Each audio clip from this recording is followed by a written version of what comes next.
Ladies and gentlemen, we're here in Louisville, Kentucky, one of the most historic cities in the history of professional wrestling, at a very historic place with a very historic person. The Davis Arena, the home of Ohio Valley Wrestling, and the operator, owner, manipulator, the nightmare himself, Danny Davis, who is graciously offering to give us a tour today of not only the Davis Arena, but of his insidious mind as it relates to almost 40 years in the wrestling industry. Yeah, insidious is right, and you know for sure. Welcome you guys here, and couldn't have said it better than Jim. And hopefully what we have to share with you today, you'll enjoy. So if you'd like, come on in. Let's see what we got here. Walk this way. Yeah. If you want to look on the entranceway of the walls, you'll look at some of the former OVW alumni characters that a local resident, a good friend by the name of Joe Slack, free-handed all of these, and obviously you can see that he's a quite talented artist. Who's this guy? That was a young Danny Davis. That was even pre Smoky Mountain days, I think. That was the old Continental wrestling Danny Davis, I believe. No wonder it's in black and white. Exactly. My wife does the tickets. My daughter runs a concession stand, and smooth as clockwork. And they also act as security. And if you don't know them, and you were to come in and be rude, they'd run your ass out of here. That's just the way they are. JC, remember when we had the concession stand built? Yes, I do. This building was an empty warehouse in 2002, yep. And Danny's vision and insight and some contractors that we hired under the table managed to put this together into a wrestling arena. Yeah, it was as you said, it was just a complete shell, and we got our minds together and laid it out and designed it and built it, and we had fun doing it. And this concession stand sells the finest microwave food in the city of Louisville. Yes, it does. Every Wednesday night. Every Wednesday night. The merchandise area, where you can get literally everything you want. It's quaint. In the way of Ohio Valley Wrestling merchandise. But effective. Our debut night in, it was September of 2002, we were doing a 2-hour primetime special for the local WB affiliate that we were on. And the debut of the new Davis Arena, and we drew 500 people, and of course admission was free for TV in those days, but we made money back on the concession stand, because after all, when you run a town 52 weeks a year, we were making more money on the concession stand than most people were making on wrestling tickets. Yes. But there were 500 people inside. There were about 800 people in the parking lot, including buses that had pulled up. We'd been advertising the thing for 6 weeks. The fire marshals from 2 competing fire departments were out there trying to argue jurisdiction, and the zoning department came in and made us take a few of the seats out and make the aisles a little wider. So we had to close down for, 2 weeks again, and then reopened again. But that was in 2002, and there has been, would you say, between the Saturday night specials and the amateur events and the weekly TVs, there's probably been, in the last 12 years, 75 events per year just in this building. At least. Which would translate, we're coming up on almost, after 12 years, OVW has run almost 1,000 events in this one location. Building, in this one location. Correct. Is there any other wrestling company that you know that foolish enough to attempt such a thing? Exactly. I think not. I think not. Well, let's go into the arena. Careful now, watch out for the security. In February of 2008, actually February the 7th, 2008, WWE gave me a vacation. They got out from under my skin and allowed me to breathe. And when they left, finally pulled out in March with all their talent, I decided I wanted to give the company a little facelift. So what I did was I went out and took, honestly, $40,000 of my own money and built this entranceway and built the carbon fiber tower, the whole 9 yards. I wanted something different, and so that's what I did there. And I did that all after WWE. Oh, and for the record, and I guess you know, and I got to get this in there because, fuck it, why not? He's starting early. OVW is the only company that I know of that ever survived a WWE pullout. Everybody else went away. Yep. Everybody. Most companies were only started because of a WWE affiliation, but you were here beforehand and you've survived after. And we're still here. And for the record, when WWE left, OVW was in a lot of debt because there were rules and things that I had to do to satisfy some fuckers. And I'm proud to say that OVW is completely debt-free. OVW his only expenses are what it takes to operate, and I don't know many other people that can say that. It took him a while to get out from under that WWE affiliation, but finally he managed to do it. Oh, I tell you. You know, that's the thing that used to make me hot when people go, well, WWE may close down their developmental territory, Ohio Valley Wrestling. Danny started OVW, what, 1993? 93. And the developmental deal I brought, thank you, you can punch me later, in 99. And that ran until 2008. It's 2014. They never at any time owned any part of the company. No. For the entire period of time that OVW has been in existence, either Danny has been the majority owner or the sole owner. Right. And I saw this man once make a profit on a $103 gate. $103 was the gate. The profit was $4. But nonetheless, it was a profit. It was a profit, and that's why. So James has said several times to me that if he had had me around in the Smoky Mountain days, oh my God. You know, to do those, to be the penny pincher, so to speak, it would still be here, I believe. Sometimes people do things for him for free just to get him to leave them alone. Yeah. What was it that Charlie Harper said on 2.5 Men? I have a knack. Yeah. I have a knack. Come this way. Well, the out of control room, I'll have to find a key to get in probably. Let's see if I can get in there this way. I bet I can't. Damn it. Watch. I learned this. Don't tell nobody.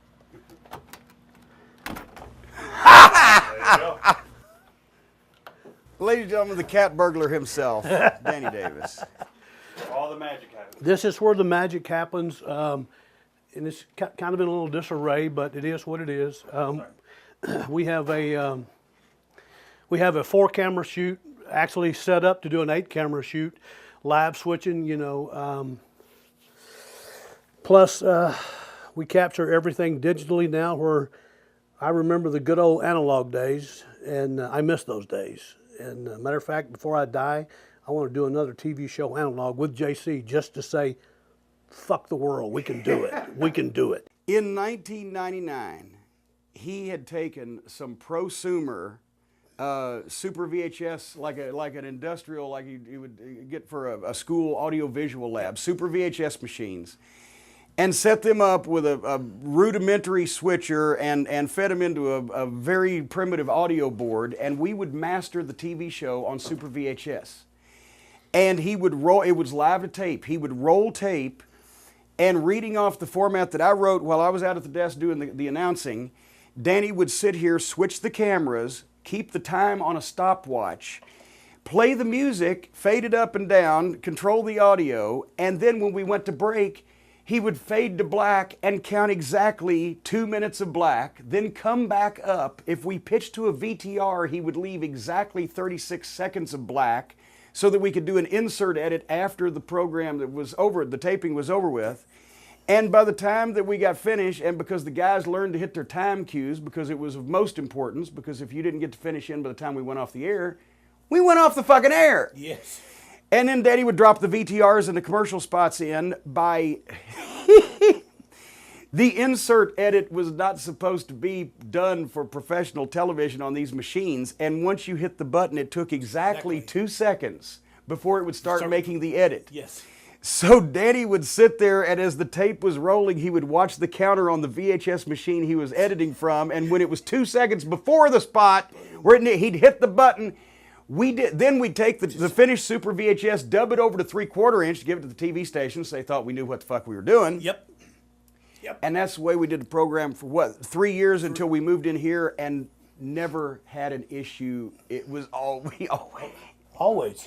And nobody could cuss because the audio edits were trickier. Yes, Those were they tough. were tough. But finally, we figured out a way to bleep when we had to, especially when Sin would go off and just say, off-color, ribbled words. But it was amazing. We called him Oz, the man behind the curtain. He's the Wizard of Oz because he would sit here and be in that zone, and with a goddamn stopwatch from Walmart and these prosumer VHS machines, and Produce the show. yeah. And that was, and now they got all this computer shit. It doesn't look as good, it doesn't sound as good. It takes 4 people to fucking run it. Yeah, and I can't run it. Yeah, because I'm not smart enough. And he wired the whole building himself. Yeah. For sound, including hanging microphones from the ceiling. Yeah, as you can see, the not so pretty.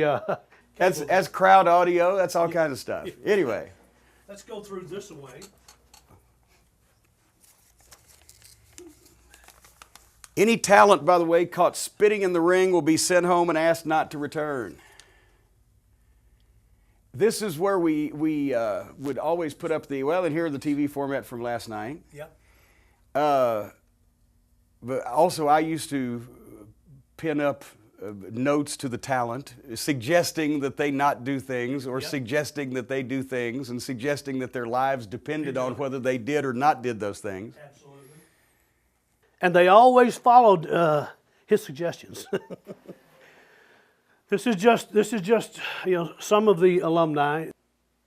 We have approximately 75 guys here now that are in 3 different classes that we have, and guys nowadays aren't as respectful as guys back in my day, JC's day. So they don't really take care of things,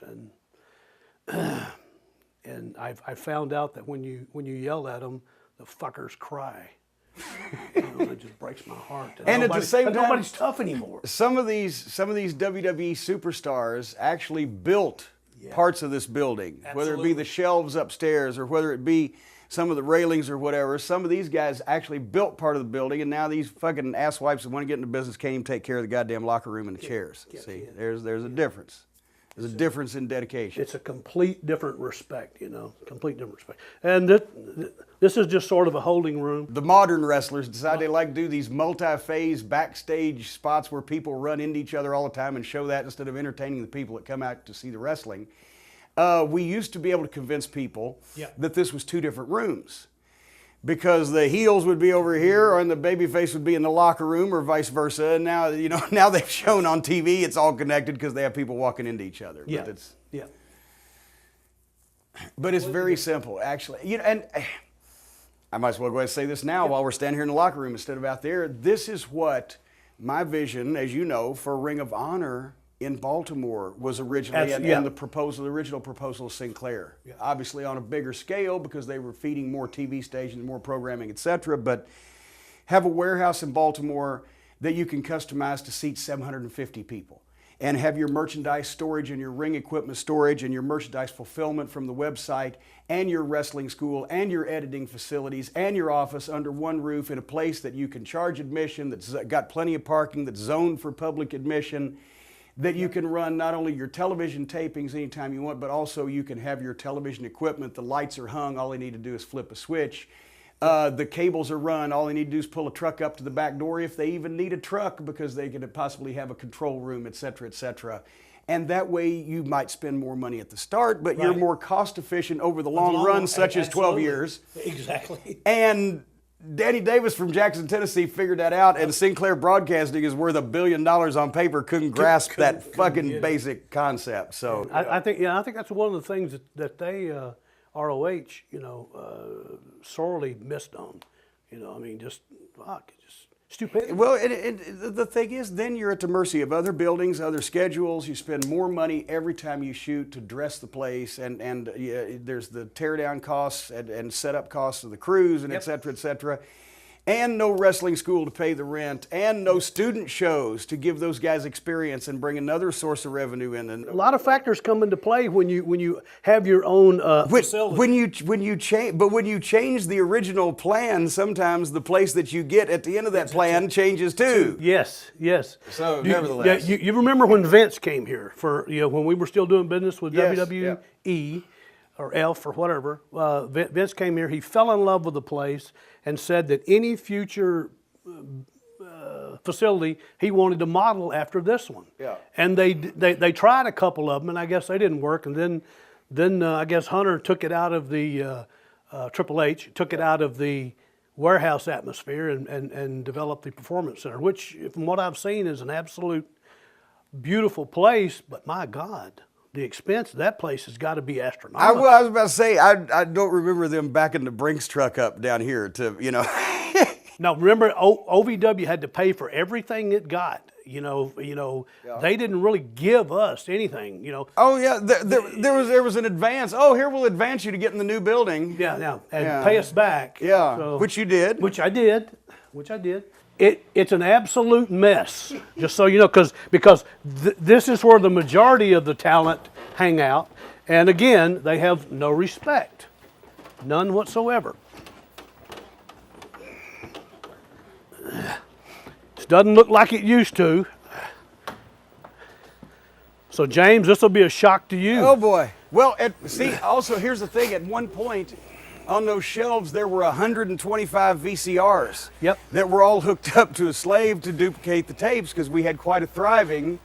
Yes, we did. Videotape business. Yes, we did. When such things were were popular. They're all first generations. You'd think Yeah. but we had distribution amps that took care of everything. Once we got through with the VHS master, I would come up here and I would burn 125 first generation copies and be done in an hour and 15 minutes. All just like that. So. And again, not to because we sold the TV by subscription per month. Yes, absolutely. So that way. $19.95 for the month, or what was it? $19.95. $19.95 for a month. I think so. Yeah. And neither of us went to school to learn how to do any of this. You know what I mean? As far as the technical part, I bought the equipment and read the manuals, and and figured it out. And of course, and then he pointed at me and either said talk or go, and okay, because I couldn't figure out how to do it. I have no clue how you were doing that stuff. Guess what? I don't either. But it was easier with tape. Something Yeah. existed that Yeah. you could hold in your hand. Something existed. Now it's all in some. There was substance there. Yeah, there was something there. You could grasp it. Anyway, this at one time was a nice locker room area, but as we mentioned about the young guys getting in the business nowadays, not really taking care of their home. I'd really hate to see some of their apartments. I really would. It probably looked worse than this. Yeah, well, yeah. Oh my God, look. I thought that was donated to the charity that was going to throw darts at it. No kidding. And whoever hits you in the eye with the star on it gets the prize. Now, do you remember who drew that art? Oh my God! Wait, who? What? Jerry Lawler. He did. That's right, Lawler. Yes. And that was in the old building, wasn't it? That was actually in the very first building. I had the first school I operated in Louisville. Down in the Portland, Kentucky area, and that was on the door. Yeah. So Jerry Lawler drew that probably in 1992. So, yep. And it has managed to stick around. It doesn't look like the picture of Dorian Gray. No, not yet. Not yet. Not yet. Well, you got it backwards, Danny. The picture's supposed to look worse, not you. Well. And here we see the Divas locker room. Oh, are the Divas any neater than the the answer is no. The answer is no. Good Lord. Jesus Christ. Well, now as you can tell, I knew you guys were coming, so what you see is exactly how it is. There's nothing phony about this. This is the way they keep it. So we could have cleaned it up, but then again, that wouldn't be an accurate depiction of what or how they. Yes, we're going for legitimacy here. Yes. But actually, before the Divas locker room, the first couple of years was a corner of the room with the pictures in it downstairs where everybody just had to turn their back because Yep, this wasn't set up yet. This wasn't set up, right, right. Oh, my God. This came later. Anyway, just, you know, to throw a name out, good friend Mike Bucci, he actually made those shelves, and for me to, you know, have all the VCRs up so I could do the dubbing, because I know nothing about carpentry. Obviously, I don't know about cleanup either, but regardless, Mike Bucci did those. Good guy. Yeah, so. Panasonic SVHS AG 1980. And that's exactly, and I still have 4 of them. I got the 4 you saw at my house. There's Yes. 4 of them at my house, Yes. too. Those were the VCRs we actually did the show on. Yes, yes. The good old days, JC. Now, gentlemen, please watch your step going down. Danny, I gotta ask you. You took a unique route to get into the wrestling business. To start with, it wasn't your first job. You didn't just start as a teenager right out of high school, and the way you were trained was more like the way a guy got trained in the 40s and 50s, and then even in the 70s. And tell the story of how you actually got involved in the wrestling business. You know, that's a good question, and I don't know if a lot of people really know, but I used to manage a store like Walmart, and I was in the retail business. I actually started when I was 14 years old, sweeping floors, cleaning toilets, and when I was in high school. And 2 days after I graduated high school at 17, I moved 100 miles away and got an assistant manager's job with this company. And then I stayed in the retail business for like 7 years, and managed various stores all around the country. And when I was 24, I lived in Collierville, Tennessee. It's right outside of Memphis.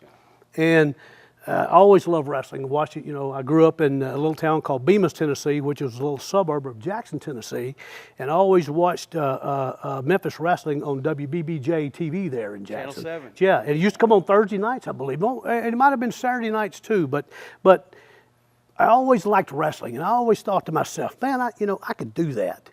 I could really do that. And my mom called me one day and said, "Hey, son," she said, "there's an ad in the Jackson Sun here that says if you want to learn how to wrestle, be at the back entrance of the Jackson Coliseum on so-and-so." You always know it's a great offer when it's prefaced, be at the back entrance. Be at the back entrance. Yeah, then it's a legitimate offer. Yes. So I'm like, okay. And so I take off work and I drive 70 or 80 miles back up to Jackson, and I go to the Jackson Coliseum and out back, and my God, there's about 200 people there. Yeah.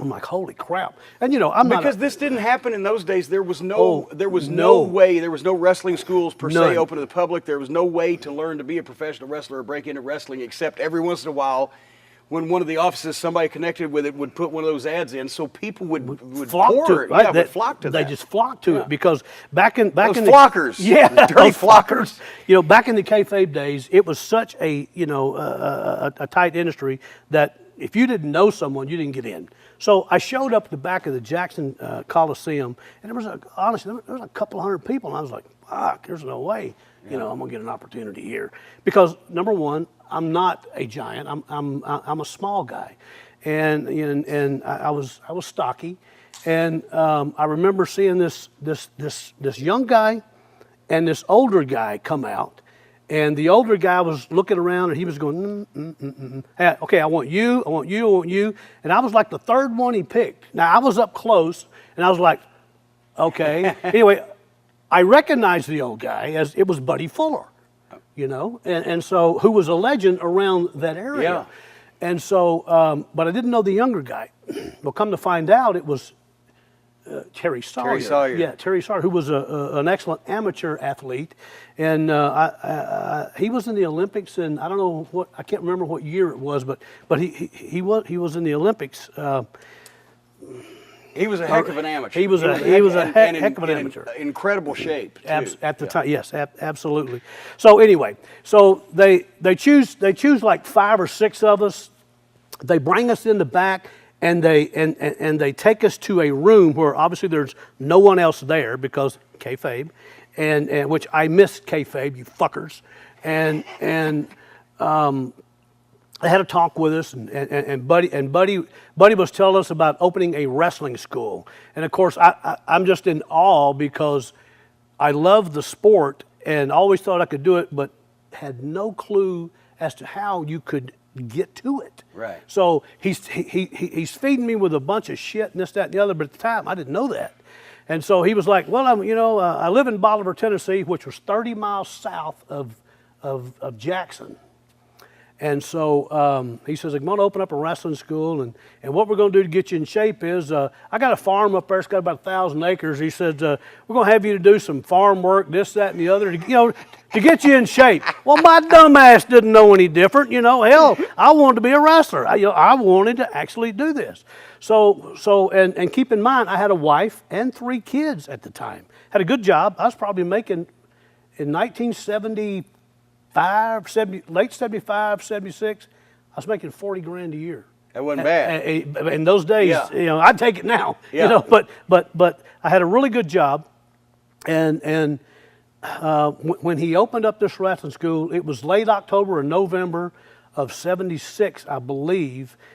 I gave my 2-week notice, walked out on the job, and then kissed my wife goodbye, hugged my kids, and says, I'm going to be gone 5 days a week because I had to live on this farm. So, go to this farm in Bolivar, Tennessee. Holy shit, in the dead of winter, it was freaking cold. The house had no heat. There were 13 guys there. No women. There were 13 guys living in this 3-room house, and one toilet that sometimes worked and sometimes didn't. And we had to live there. Get up every morning. Monday through Friday was our work week as it relates to farming, and so which you learned a lot about high spots out there pulling stumps. fuck, right? man, in the dead of winter, have you ever tried And to pull a root? you could apply a hold on that fence post. Yeah, and you pulled and you pulled and you pulled. Nothing's going nowhere because it's frozen the fucking ground. Yeah. Okay, but hey, I was doing what I was told, and I thought this might, help me. So anyhow, the routine was we'd get up every morning at 6 o'clock. By 6:30, we were sitting down at the table having breakfast. He had a cook come over and cook for us, and then about 7:30, 8 o'clock, we would all pile on this big ass truck, and we would go out into the wilderness and do whatever he said. Pick up roots, cut down trees, put up fence posts, whatever, in the dead of winter. The ground's frozen. So imagine with a post hole digger trying to break ground. It was a big ass rib, but I didn't care because you know what it did? It built my shoulders. It made me tough. And keep in mind, I was the smallest guy there too. So at noon, we would come in from the fields. Yeah. He would take us to a restaurant in town and feed us like kings. Absolutely feed. I think it was some of the cows that he had killed and butchered, but regardless, he would feed us like kings. Then at 1 o'clock, we had to go back out in the fields and do the same shit over. And then at 5, 6 o'clock in the afternoon, it was time to go in, grab your bag, jump back on the truck, and go into the little arena that he had there, and the ring that was on the floor. And Terry Sawyer said, now let's see how tough you are. Holy shit. Yeah. I had never picked up a weight. I have never really done exercise other than the sports activity I had in high school. But so we would work out at the gym there probably 3 hours a night. So at 9 o'clock at night, when you got done, your ass was ready to go back to that cold ass house, curl up and sleep until it was the next 6 o'clock in the morning. Until it was time to start over again. So bottom line is 13 guys started. 5 guys ended up finishing this so-called training program. And one guy is still in the business. and it's the guy that's boring you right now. But the funny story, and I know I've told you this before, but we used to do an hour of calisthenics where we would do duck walks and wheelbarrows all around this gym-like floor. But I remember one day we were doing duck walks around this thing. 2 guys duck walked out the side and never came back. They never came back. So it's crazy, and they were big guys that you thought that would be tough, that could handle it, but no. But there's just something about the business that intrigued me, and I had to do it. I'm not a quitter at anything. When this process was going on, yep. They actually did end up getting you in somewhat of a ring and teaching you the rudimentary holes and how to take a few bumps. But at what point did it actually come up that they informed you that wrestling is manipulated and we're going to tell you who wins and who loses? All right. One day, and it was Buddy Fuller, Terry Sawyer. I was in the ring with a guy by the name of, you may remember him, Steve Jackson. Steve Jackson. He was in a bad car wreck, I think, and I don't know if he's still living or not. But I remember just briefly. He's one of the guys that went through there. But I was in the ring with him, and we were doing some things, and fuck it, I got mad. I jumped up. I have sort of a temper, and so I jumped up and said, "God damn it, fuck this shit. I want to learn that shit they do on TV because I ain't seen none of it here." So, because all we were being taught was how to hook and break arms and pull out eyeballs, which later the pull out eyeballs comes in handy because I did that one time in Mobile, Alabama. But that's not what I signed up for. But I didn't let it run me off like it did. Neither eye pulling nor Mobile. You didn't sign up for either one of those. No, but shit just comes my way. So anyway, they scurried me out of the room and they took me to another room and they calmed me down. Says, "We'll get to that later, but right now, since we figure out you know what's going on, we're going to try to run these other guys off." So, okay, all right, okay, all right. So at least I know I'm not fucking stupid. So anyway, that happened, and then finally, when all the farm work was done, God damn it, wouldn't you know it, I graduated. Amazing, Son of a amazing, bitch! I graduated, amazing. and no one never smartened me up and told me it was a work. I never heard the word kayfabe. None of that shit. No one never smartened me up to anything. Everything I was taught at that facility was how to hurt someone. And I always told myself that I would never, ever inflict that on anybody because it didn't make sense to me. But what they were doing, basically, obviously, instead of getting wrestlers after having gotten the farm work, they were just wanting to get the farm work. Bingo. Bingo. That's exactly what I took So from how'd it. you get booked? Well, funny you should mention. He took us, first road trip, his son, Robert and Ron Fuller were working in Knoxville, Tennessee at the time, and they had a big show at the Knoxville Coliseum. And the very first road trip that I was ever on, Buddy took us up there, the whole, those of us that were left to watch the show and how it was.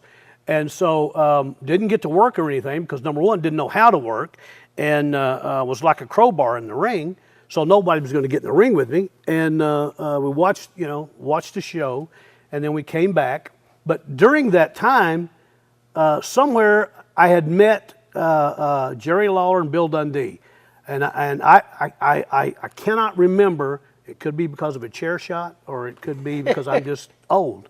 But I cannot remember if they actually came to the facility in Bolivar. I don't think they did. I bet Lawler didn't. But even though his cousin Wayne Ferris lived in that town, true. Still, that's another reason why he probably wouldn't go. But I'm thinking that we also got to go to a live TV taping and sit in the audience because they wouldn't let us in the locker room because we weren't smart. Exactly. So, but anyhow, I got to meet Lawler and Dundee, and then Terry Sawyer, for whatever reason, liked me, and maybe it was because I wasn't a quitter. Maybe it was because I had a little toughness, And so he introduced me, and so they let me hang out in the locker room. And it's like, wow, this is great. So, but I was told, you sit over there, say hello to everybody, but don't open your fucking mouth. And so, did not. And so that's how I got to get my foot in the door. Yeah. I had to sit back and just be quiet. And if someone said something to me, yes, sir, whatever it was, and be very humble. And it was that way for a while. And then one day I got asked, hey, you want to work on TV? And I was scared shitless because I'd never worked a match.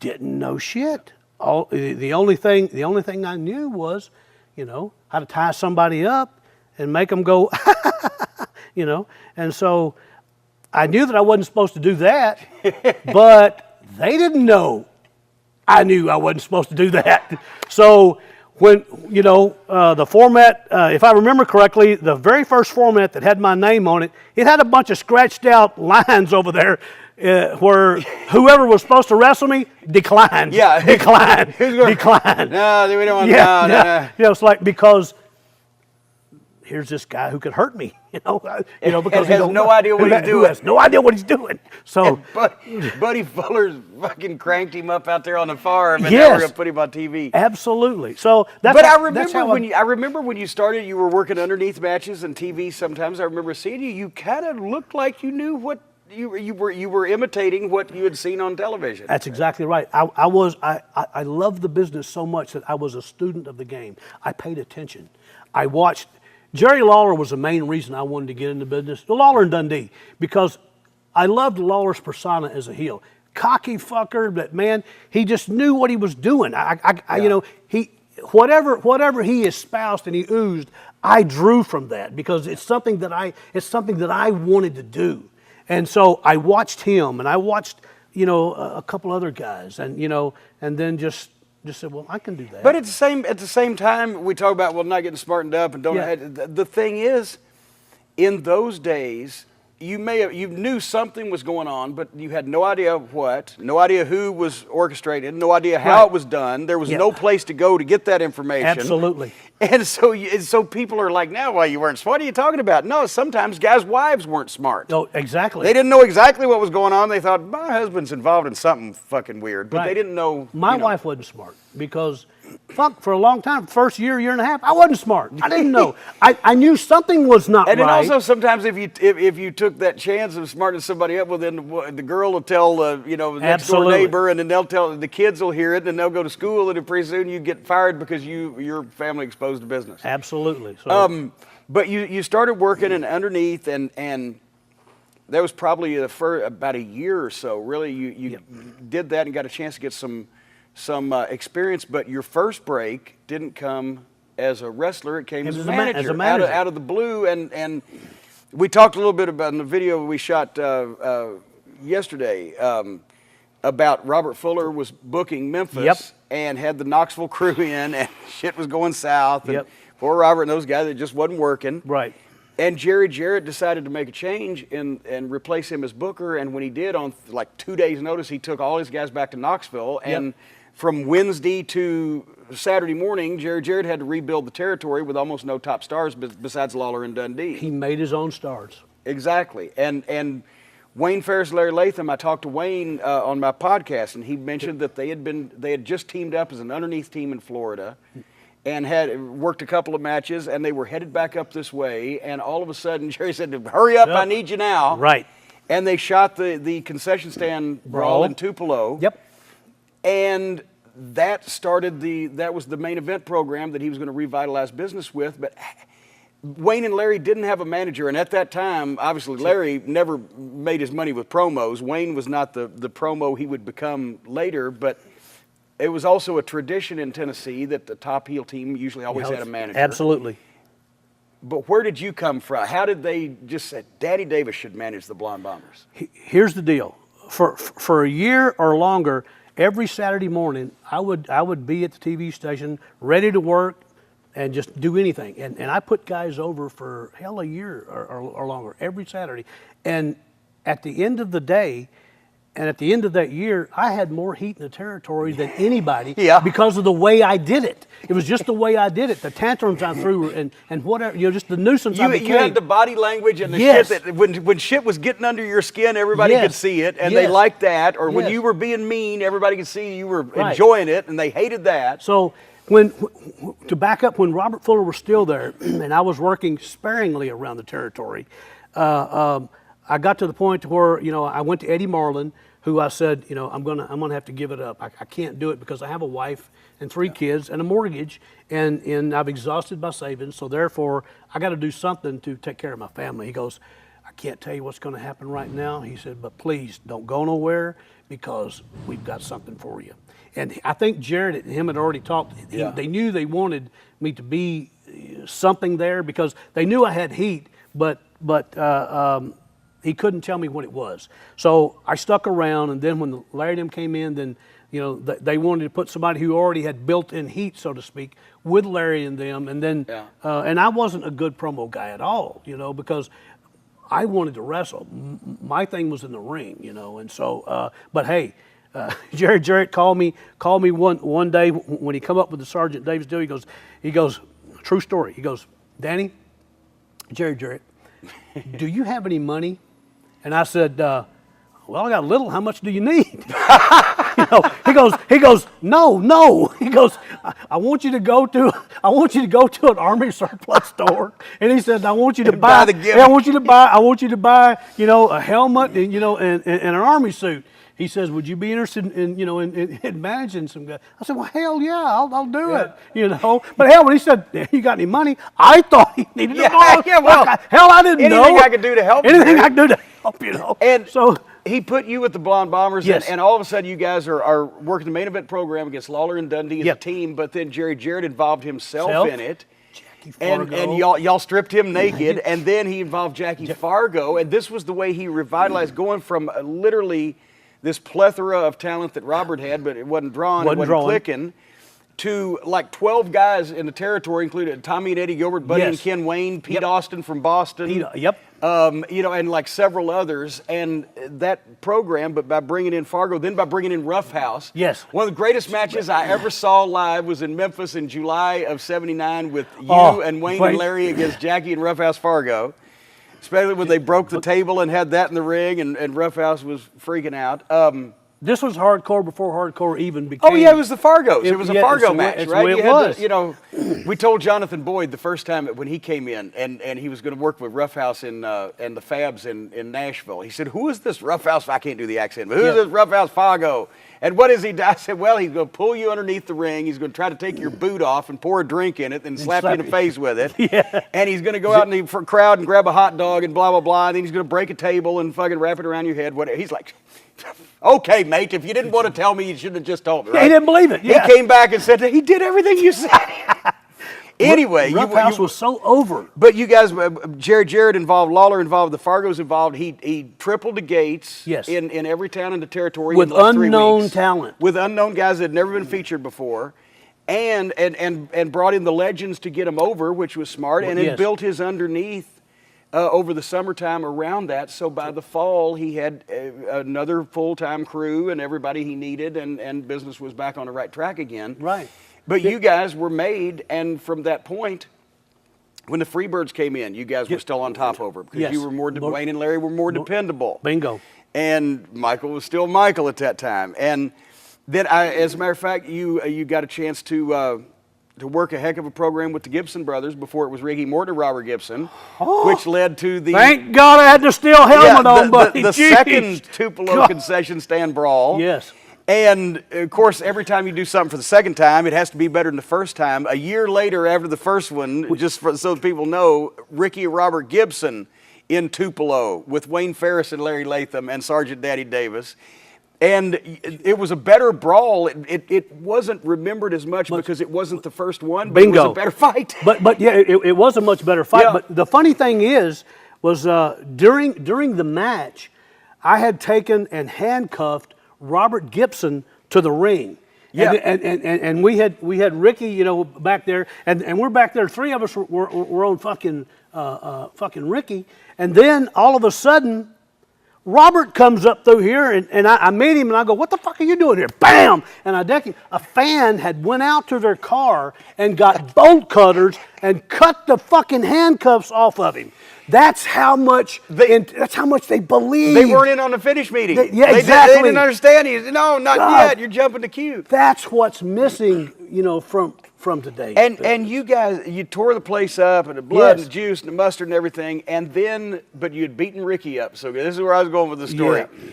You'd beaten Ricky up so good that the next morning in Memphis, when they showed the tape, he could not be there. He was at the hotel nursing his wounds from being severely injured. And as a matter of fact, since the show was live, he was at the hotel and had a couple of rats sitting there watching the show with him just to make sure that everybody knew he was at the hotel.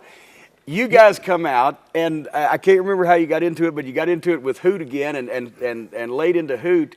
And Ricky, if he had a hat on, he threw it. In front of the girls, he goes, well, God damn it, I'm not going to stand for this. And he gets in his car and he drives the TV station. It's about 15 or 20 minutes. Yeah, right? So it went through like 2 more segments. And then suddenly you guys are out there having your match, and here comes Ricky in the back door with a tire tool. With a fucking tire iron. And if I'm not mistaken, wasn't he up on the apron of the ring and he come off of that son of a bitch? He jumped up and swung at the heels, and then you were standing down there, and he came at you and in the nick of time. If I had not have done what I did with that helmet, none of this may not be here. Yeah. He took the tire iron and the part that was bent, the lug nut thing, and as he came down, Danny brought his helmet up. The tire iron poked a hole through the Army helmet. It's fucking boom! It would have gone about that deep in your fucking skull.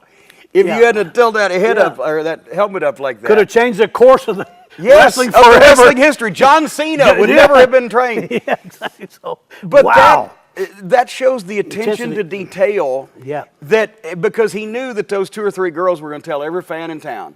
Oh my God, I saw when Ricky got mad and lost it, and he got in the car and he drove down there, and they were actually still in the same room watching the wrestling show when Ricky Gibson shows up on goddamn TV and bashes your brains in with a fucking tire iron. That's the magic that's missing. It's simple. Yes, it's simple, but that's the magic that's missing. But yes, and that was a scary time. And he was all beat up, and I mean, he looked really, really rough. He looked bad. I've seen car wreck victims look better than he did. But you guys, and as a matter of fact, you even actually got to, and I've got to bring you this picture that I've got of Andre giving you the wedgie. Oh, geez. You got to work with Andre the Giant in Lexington, Kentucky, at Rupp Arena, in front of many fans, many fans. And as a matter of fact, he's got you by the back of the trunks in this picture I took, and you're up on your tiptoes. I don't have. And you're still picture. Only up to his waist. Yeah, because I'm a midget. What can I say? I'm putting it in my book, and then I'm going to frame it and give it to you. But, bless you. But no, you got a chance to really, as a manager and a main event attraction, to actually work with and wrestle some of the top talent in the business. I was very fortunate. And Hogan, when he came in, did you have anything to do with him? Actually, yes, did a little something. I'm going to say that Hogan was top talent in the business at this point. And Danny still to this day is better working than Hulk Hogan. But I mean, you were literally in the ring from Andre the Giant to Hulk Hogan and whatever, and that had to help when you eventually transitioned back as a wrestler. Your confidence level goes through the roof because just being, no matter what role you had to play when you're in the ring with names like that, your confidence level just skyrockets, and it does something. It does something to you, and you know, to this day, I thank Jerry Jarrett for giving me an opportunity to do what I love to do, because nobody else ever would have, and just take a little kid from Bemis, Tennessee, population of 300 or 400 maybe. Oh, and here's a note, and I don't know if you really knew this or not. Does the name David Schultz mean anything? Of course. Yeah. Does the name Phil Hickerson mean anything to you? Oh, yeah. I grew up within a 3-mile radius of those guys. Now, now how odd is that? How odd is that? Jackson, Tennessee could be second only maybe to Calgary, Alberta, Canada as breeding ground of future superstars. But, think about that. and everybody could work, but at least you didn't get Schultz's temperament. Really? Well, maybe. Really? You haven't slapped any reporters lately. No, I have thrown some guys against the wall, or through the wall. Or through the wall. They don't build walls like they used to. A couple of years with Wayne and Larry, and then you did transition back to a wrestler. But at the same time, that's when they put the mask on you. Was the theory on that? If somebody starts in their home area and people have seen them since the time they started, they never really get over as good as if they go away and come back, bigger and brighter. Or was it because you had been a manager and then now we're going to be taking you seriously as a wrestler? the mask came into play to kind of where was It was a where did the mask it was a come from? combination of both.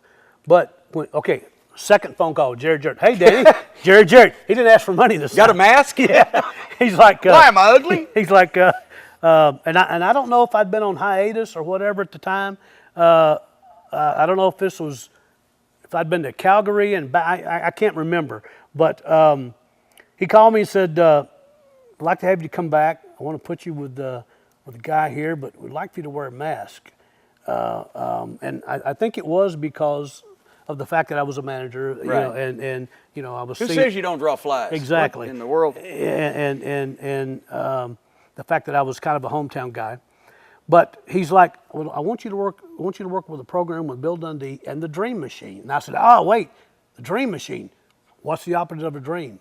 He goes, nightmare. I said, that's it. I said, that's the names. There you go. So that's how that came about. Just on a phone conversation, you know. You and poor David Oswald. Oswald. You remember David Yeah. Oswald? David Oswald was my first He partner. ran through partners like, immediately. But And you would think, because Jared finally said to me, he goes, there must be something wrong with you because you have gone through more partners than anybody I know. I said, it's not me. It's not me. But David Oswald was a local guy from Jonesboro, Arkansas. Yeah. And as we've mentioned, back in those days, you kayfabed. So we wore the mask, you know, the nightmare mask. And so Dave's girlfriend would buy a ticket, but she'd sit on the front row.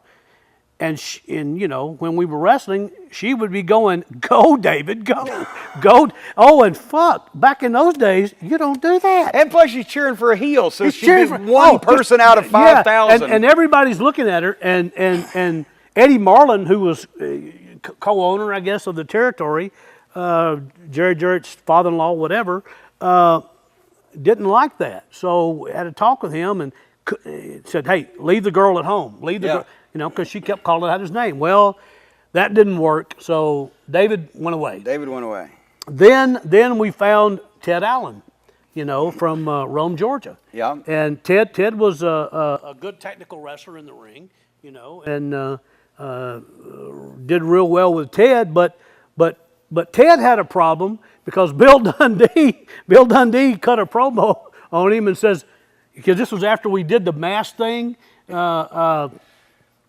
We came out on TV. We did anyway. They had unmasked us and said, "This is Danny Davis. This is Ted Allen." Bill Dundee goes, "Well, who the hell is Ted Allen?" You know, like nobody knew him. Well, Ted took offense to that. Personally, took offense to it. So he gave us notice. Now, He gave us notice because Dundee said nobody knew who he was. Now, bear in mind. Nobody knew who he was. Bear in mind, back then, we were making $1,500 to $2,000 a week back then. And so Ted gives his notice on his last check was like $2,200 or something. It was freaking ridiculous. So here I am partnerless. So anyway, we call Ken, who was working in California at the time. We call Ken The to come. dying remnants of the LA promotion. That's yes. exactly right. And so we called Ken in. So the Nightmare name obviously had been poisoned because the first two, my partners, Turned out to be nightmares. turned out to be real nightmares. So damn it, we had to come up with something different. So it was Speed because of quickness, I assume. but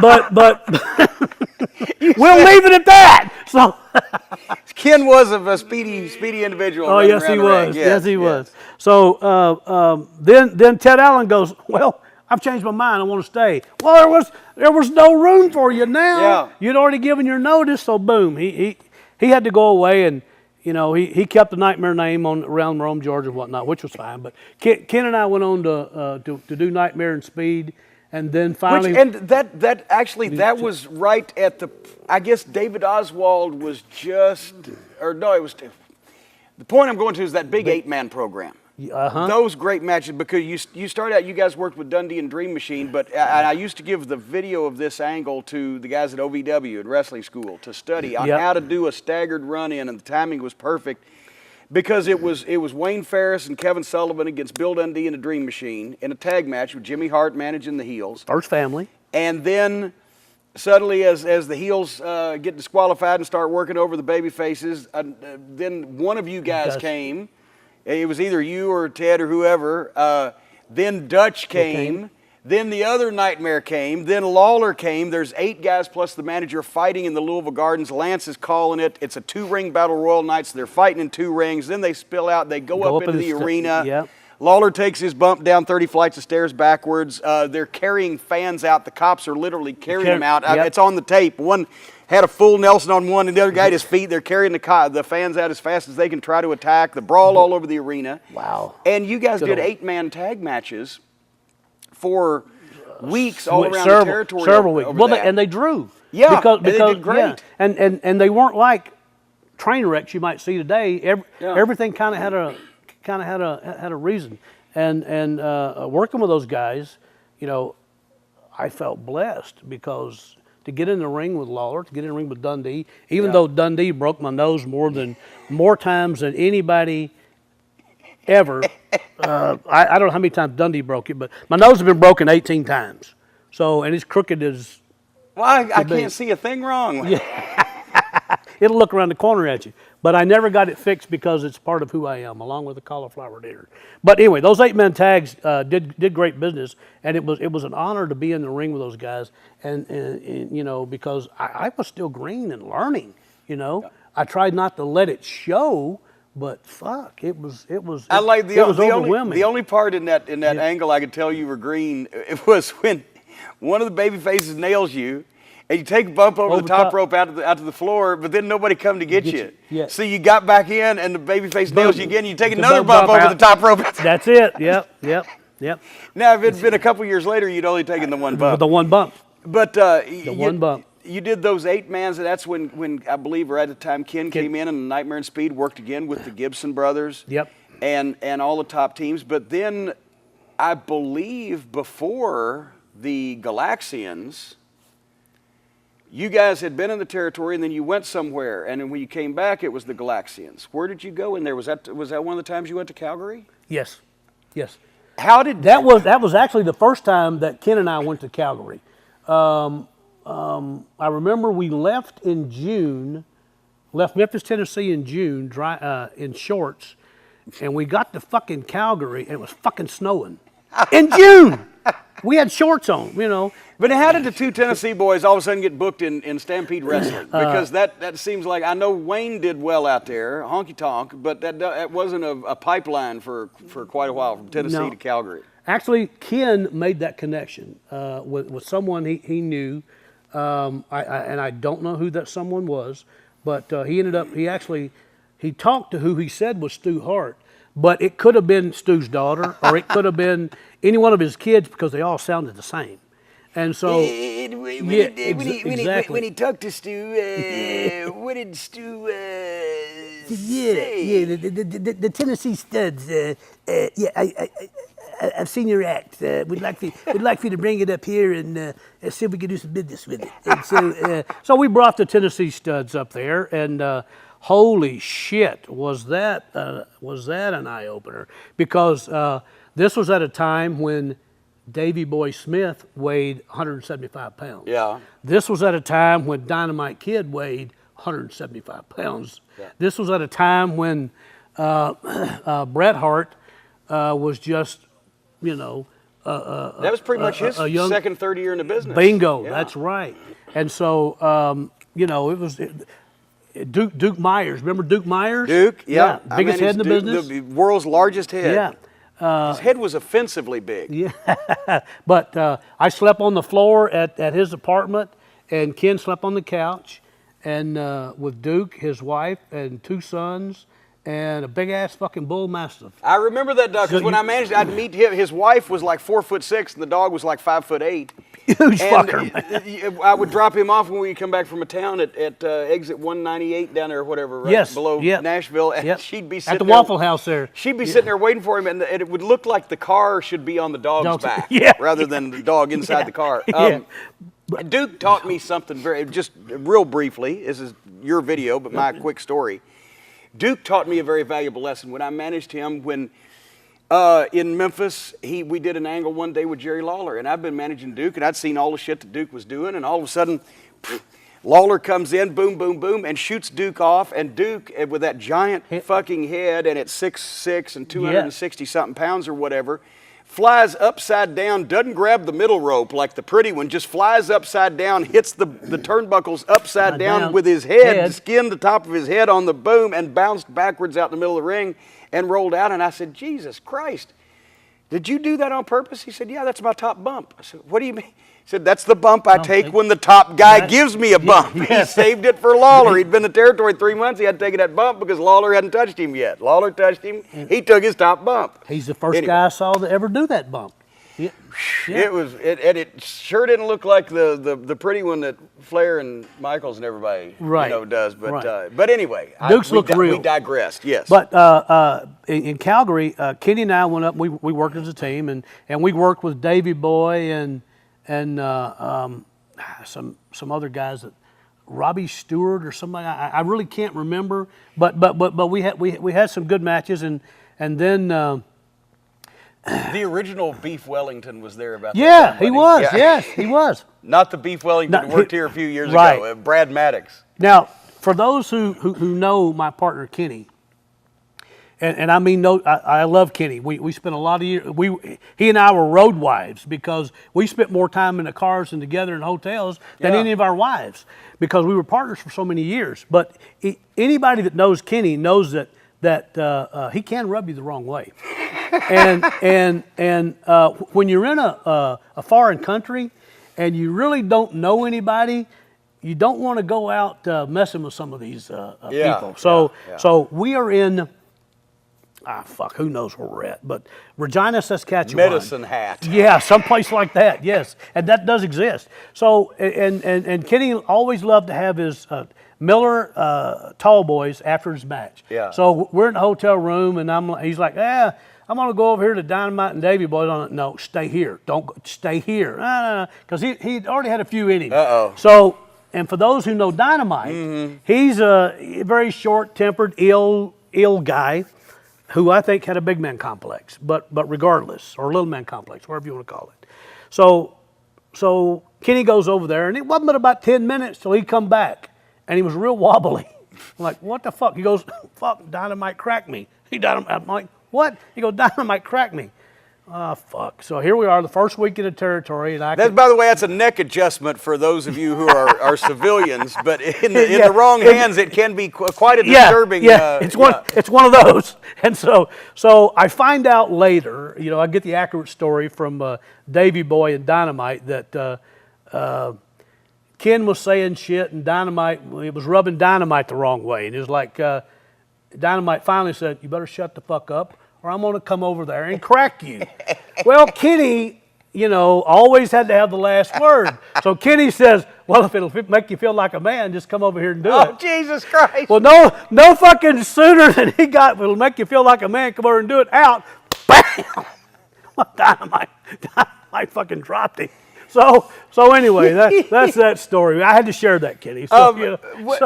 But Ken Wayne is the son of Buddy Wayne, who was a main event worker in Tennessee, years ago, and then later on promoted for years and years, and also actually is noted for having one of the world's largest heads. That's what Ken actually calls his father, Head. Yeah. And looks like Jerry Clower, the country comedian, and had a wonderful head of hair. Yeah.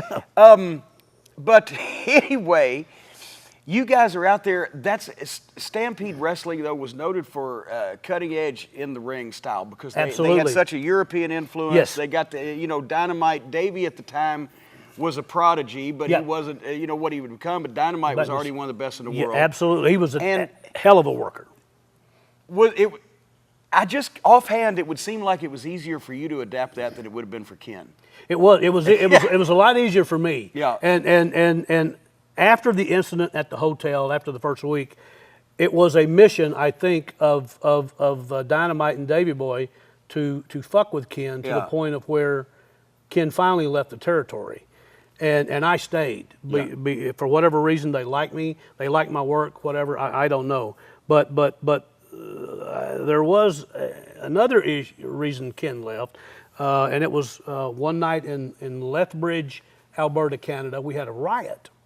And we had one guy there, one fan who always jumped the barricade and fucked with the heel manager.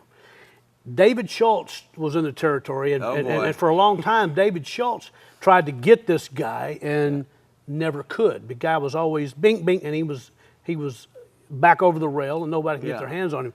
Well, it just so happened that this night, my manager was K.Y. Wakamatsu. Wakamatsu with the megaphone before That's Jimmy. it, before Jimmy Hart. Yeah. And so he couldn't speak a lick of English.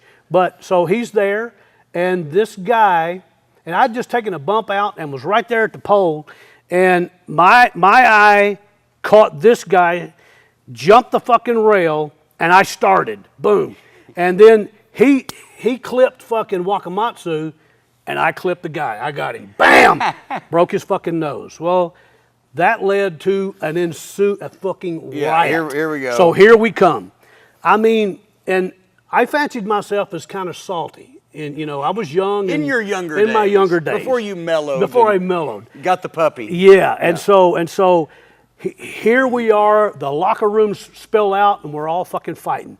And here's this one guy that started it. Yeah. He's out. He's there. You know, but everybody else piled in. Yeah, it's always the guy that starts it. You get, but then yeah. you know, he's always out of the fucking picture by the time the shit really happens. Absolutely. Yeah. So everybody pours, and then there's this one guy coming, and I go, "Well, I'm going to get him." So, and I sucker punched this guy. I admit it. I hit him with everything I had. This motherfucker, he fucking staggered back. He shook his head. He looked at me and said, "I'm gonna kill you." I went, "Fuck!" You know. So what do? I go run behind Bad News Allen. Well, there you go. Now we're back ahead of the game. And Duke Myers. Yeah, we're back ahead of the game. So anyway, the RCMPs get us in the locker room, calm everything down, and get people. So then they shuffle. So it's me and Ken and Bad News Allen and Duke Myers in the same car. Duke's driving. Bad News is here. Me and Kenny. So the cops escort us out. Well, as they escort us out, here's a trail of fucking cars following us. I'm like, oh, fuck. Well, then we get just past the building, and the cops just go, okay, you're on your own. So as we go to leave the town, here are all these, like 5 or 6 cars. And the vehicle that's directly behind us is a brand new Dodge, red, with chrome stacks, little red wagon pickup truck. And I don't know what year, but I remember seeing those things. And so we finally say, fuck this, enough is enough. Duke puts on the brakes, them 2 big fuckers get out, me and Kenny get out, Duke pops the trunk, gets the fucking ball bat. And so I run immediately and go to the driver's side door of the guy in the truck. Lo and behold, guess who it is? The fucking guy who started the riot that I decked. Wouldn't you know who won the pony? And that motherfucker goes, ah! As he's trying to roll up his window, I grab it and bam! I poked him. He falls through on the passenger side. Well, guess who's there to meet him? Bad News fucking ass. He opens the fucking door. Him and Kenny drag his fucking ass out. And me, Bad News, and Kenny put the boots to the guy, while Duke takes the ball bat to this beautiful, brand new fucking little red truck. Yes. Hey, there's all self-defense, guys. He wanted to fix his little red wagon. He fucking started it. So, yeah. Hey, and so we proceeded to do this, and so lo and behold, it was bad. So this was on a Thursday night. Well, come Friday night, where we taped live, well, not live, but we taped in Calgary, cop showed up, RCMP showed up. All right. So anywho, lots of troubles there. That cost me about $5,000 in legal fees in 1981, two, whatever it is, and it was tough. Kenny left the country, and Stu took care of Bad News's. He took care of Duke's, but he didn't help old Danny Boy out. So anyway, lesson learned. You can't fuck with the fans, you know. Who would have thought that you couldn't just stop on the highway and pull people out of a car and beat them with baseball bats and fucking boots? Yeah, but shit. I would have never have dreamed that. He started it, maybe cocksucker. because it was a foreign country. In Canada, shit Yeah, like that's not tolerated. That's why I can't go to Canada. So anywho, and so I managed to stay in the territory probably another 6 or 7 months, and had a good run with Bruce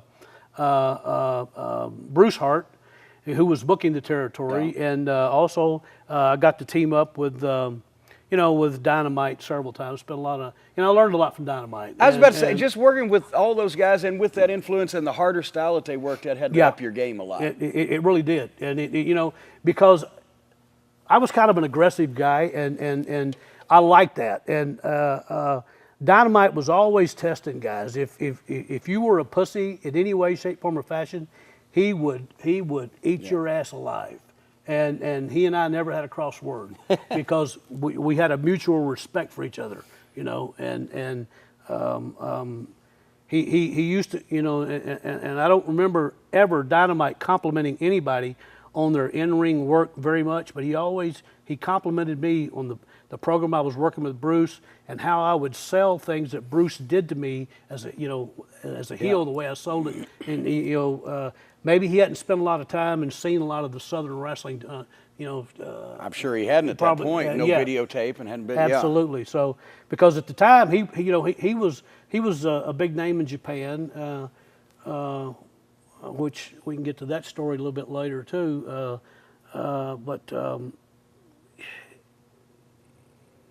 He was. I think he actually worked for Vince at the time. Him and Tiger Mask. Went in and did some things with Tiger Mask. So anyway, it was a good learning experience for me, and my time in Calgary, as bizarre as it was, definitely helped me grow. Have you got any Smith Hart stories? Because everybody has a Smith Hart story. Smith Hart was I got a Smith Hart wife story. I'll take that. Okay. Well, he's the black sheep of the family now. Smith was one of the sons. He was one of the brothers, but he was like one time he showed up at the spot show. He was supposed to bring the ring, and they looked, and he didn't have the ring. Didn't have the ring. He'd sold it on the way there to somebody. Yes. Offered him some money for it. Yes. And he was introduced one night, opened the robe, and there was nothing on underneath. Yeah. Oh, I forgot! And boom, and back. Put the wrong shoes on, wrong boots on the foot, and go out goofy. And that was Smith. But Smith had a wife.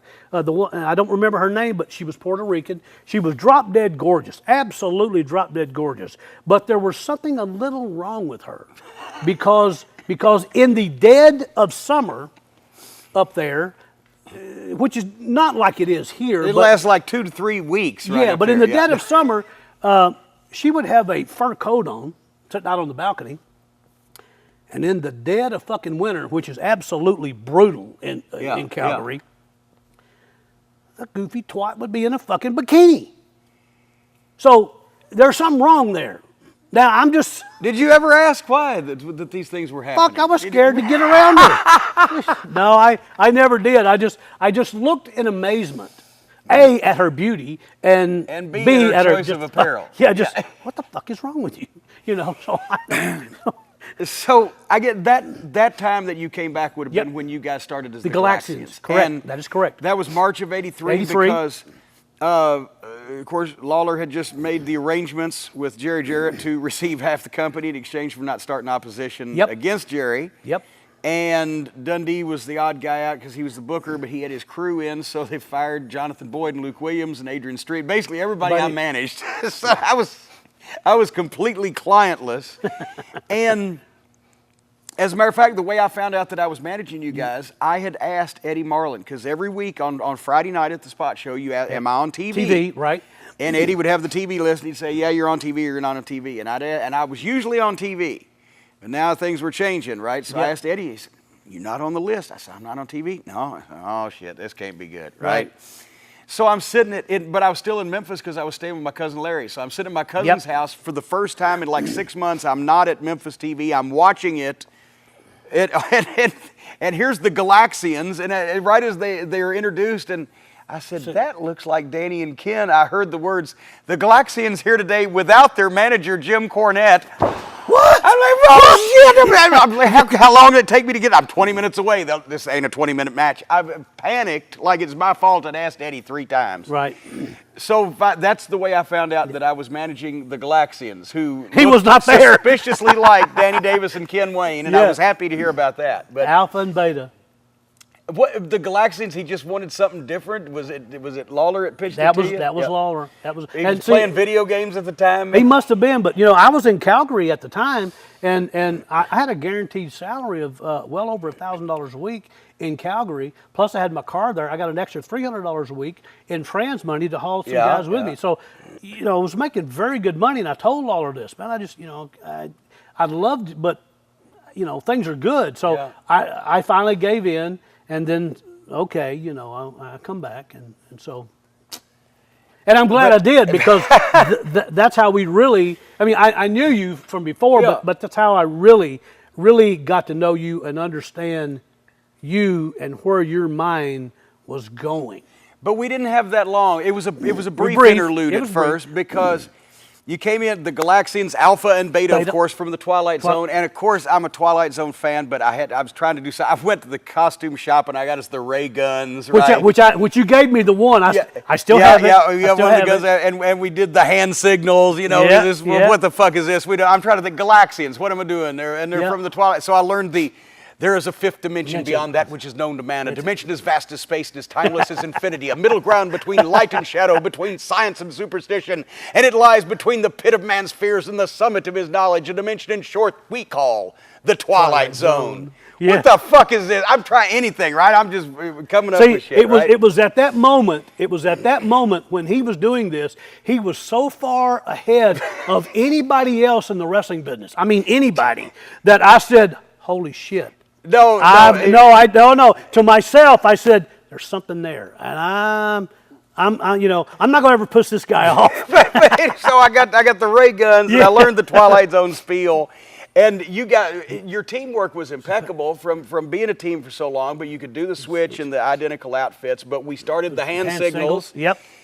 No talking, just hand signals. Yeah, we would have hand signals when the guy was in the ring. He'd give a finger, he'd give something or other, he'd give this or whatever. And one would be distract the referee, and two would be an illegal switch, and three would be something else. And that way we never had to speak, but it looked like everybody was working in unison by reading each other's minds and blah, blah, blah.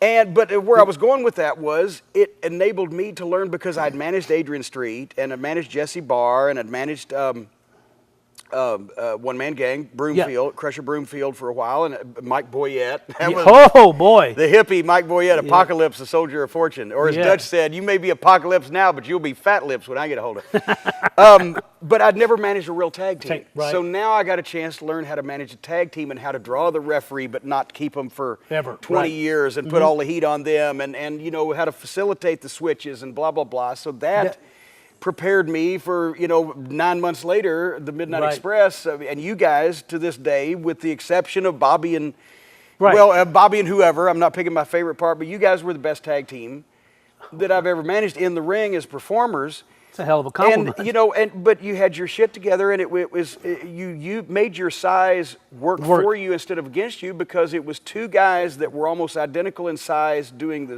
double team moves and same thing to people. Right. And also, the other thing that we got out of it, before I was going to say it was a brief interlude, before you got injured, through no fault of mine, thank goodness, was the first program with the Rock and Roll Express. It was the Rock and Roll Express's first program. Yes, and that's where I got hurt. In this city, at Louisville Gardens. Robert Fuller. Well, first now, weigh in on the controversy. Was it Jimmy Hart or was it Jerry Lawler that created the Rock and Roll Express? Because both of them are claiming it. Lawler said, it was me, and Jimmy Hart said, well, I told him to do it. I think it was a combination of the two, and we'll never know the amount. It was Jimmy. Okay. It was Jimmy.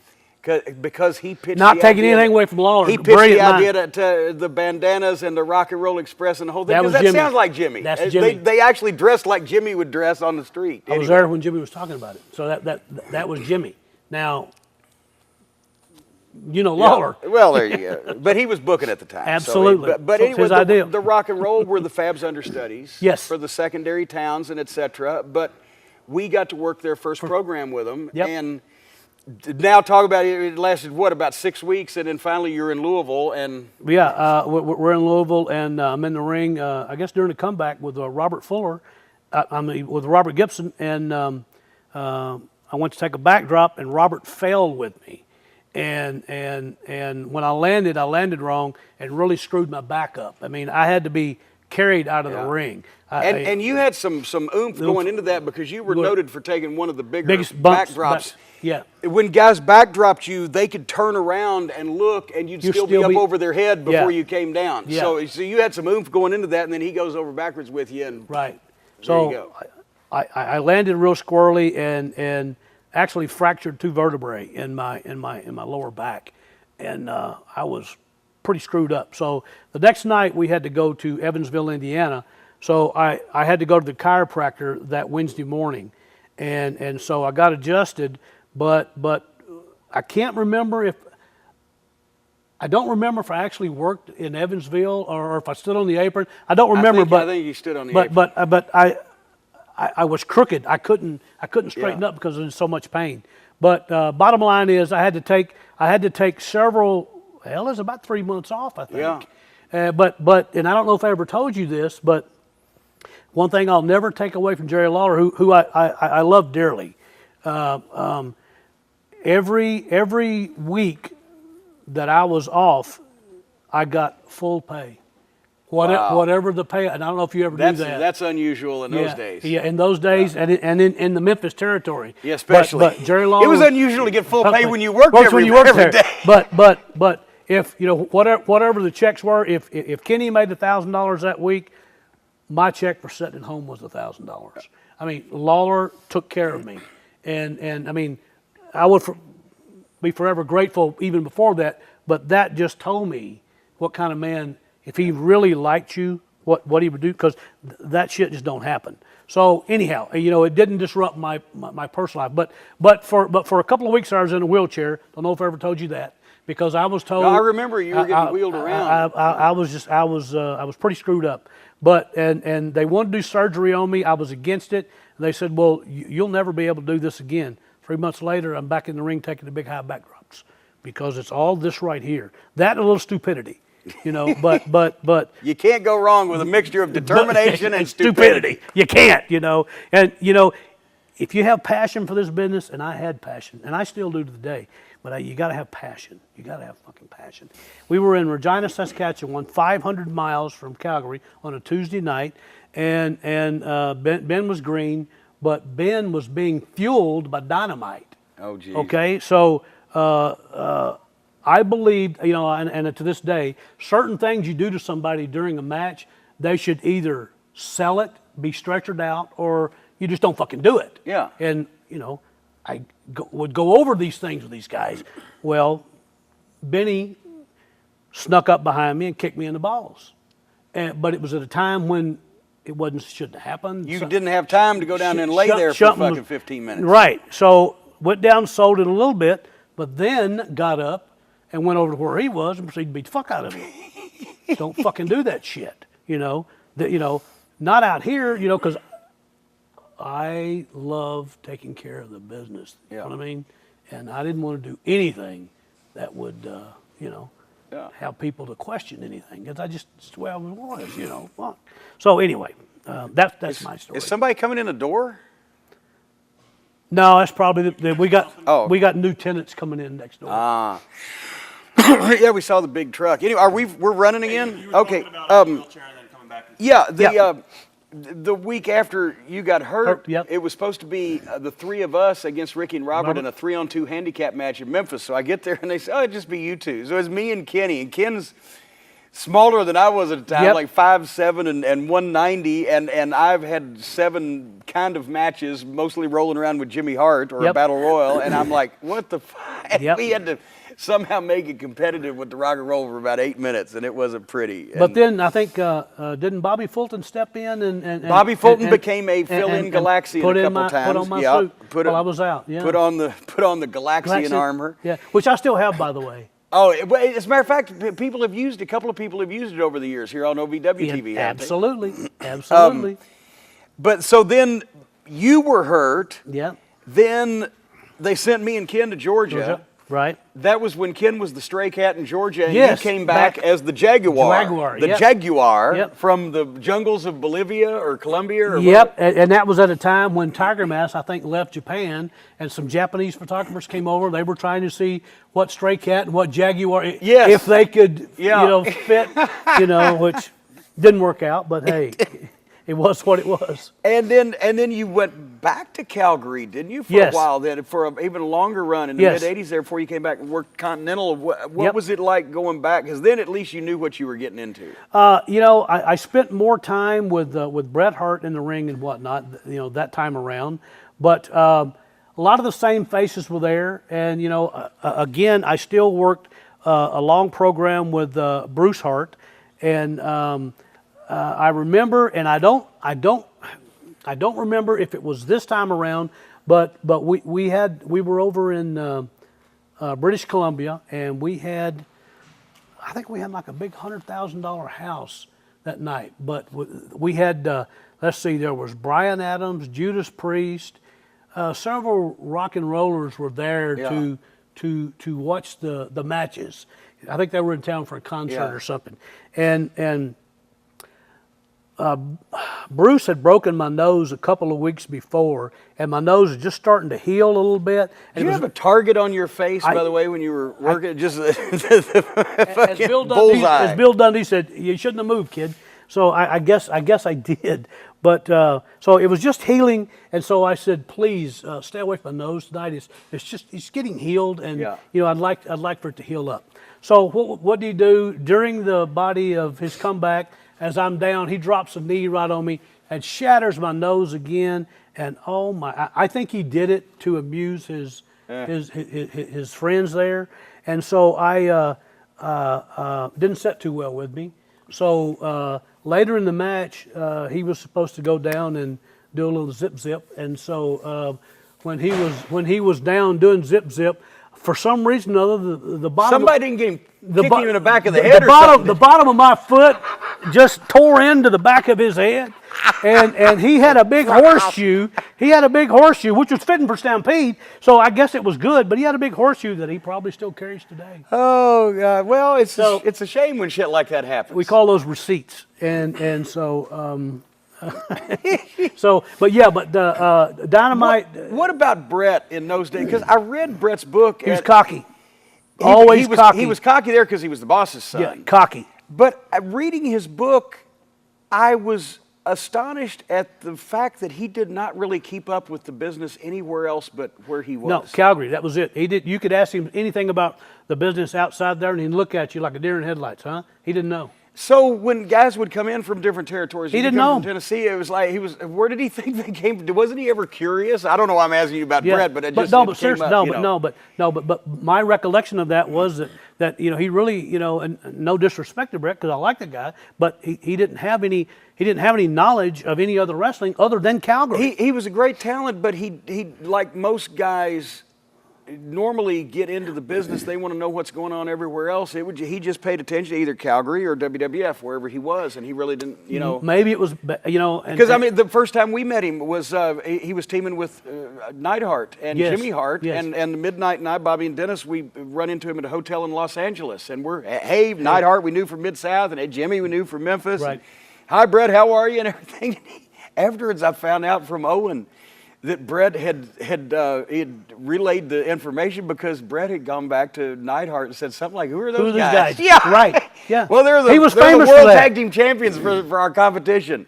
And Owen had said something like, "Yeah, Bret, they're the best tag team in the world." And Bret said, "No, me and Jim are." And Owen said, "No, they're not." But Owen used to poke the bear. Owen's a great kid. He's such a great kid. Did you ever notice the two scars on Owen's chin? Yes. Would you like to know where they come from? Where? What? Obviously, I know. Owen's a great kid, but do you remember back in the day when when a guy would run into the corner to give a guy a monkey flip out, and the baby face would move? I would split the thing, right? Crutch yourself on the deal. Yeah. Well, I did that a lot in Calgary, and Owen wanted to learn how to do that. Well, we had some horse-ass ring up there that they had that didn't have a cover over the top of the pole. Okay. The ropes were loose, so I did the move. Owen split. His chin went down into the post. Bam! That's where they come from. So, now I bet you nobody knew that. I bet you nobody knew that. As a matter of fact, well, guys get hurt more trying new shit when nobody's around than they do in actual matches. Yes. Yes. So you worked there for a while. Who was probably your most favorite opponent, best program, most enjoyable experience in Calgary? The Calgary experience?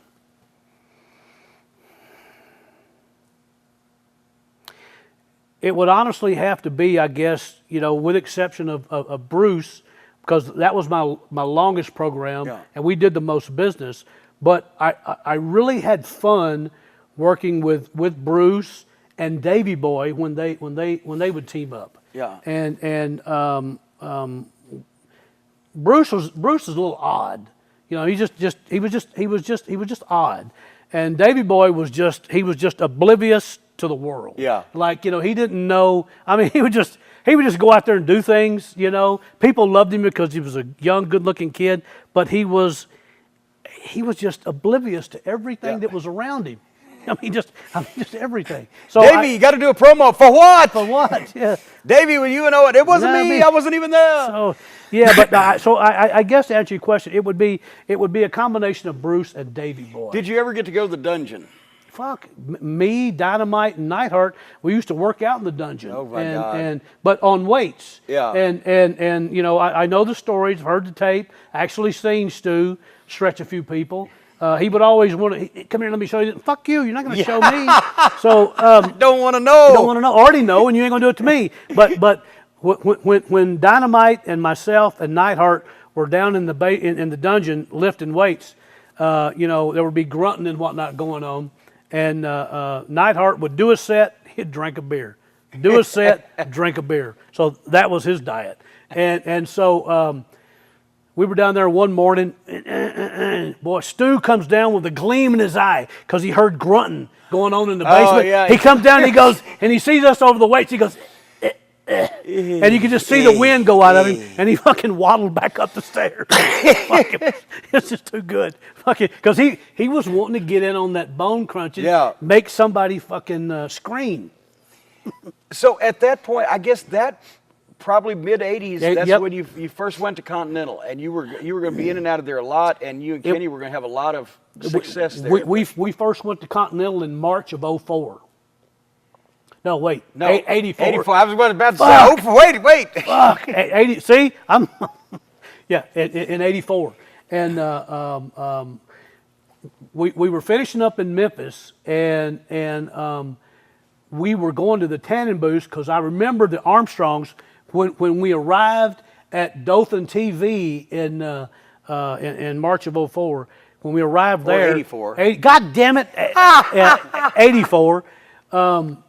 We were more tan than the guys who lived in Florida. Yeah. So because we were going to fit in. Yeah. We didn't want to look like we wanted to. Yeah, these pasty bastards from Canada just showed up. Absolutely. So we did real well there, and I remember we worked with Scott Armstrong and Steve Armstrong for a long time, and we were originally only supposed to be in the territory for 3 months. But for whatever reason, we got over so good, and Ron and Robert and Bob Armstrong, who I guess they were all owners, and they were basically, they loved us so much that we had a hell of a run. You guys were there for several years. Yes, we had on and off, mostly on. Yeah, we had a hell of a run down there, and boy, it was great too because on Mondays you had a 250-mile one-way trip to Birmingham. Yeah. On Tuesdays you had a 50-mile trip to Mobile, Alabama. On Wednesdays you were off. On Thursdays you had a spot show, maybe 30 miles from home.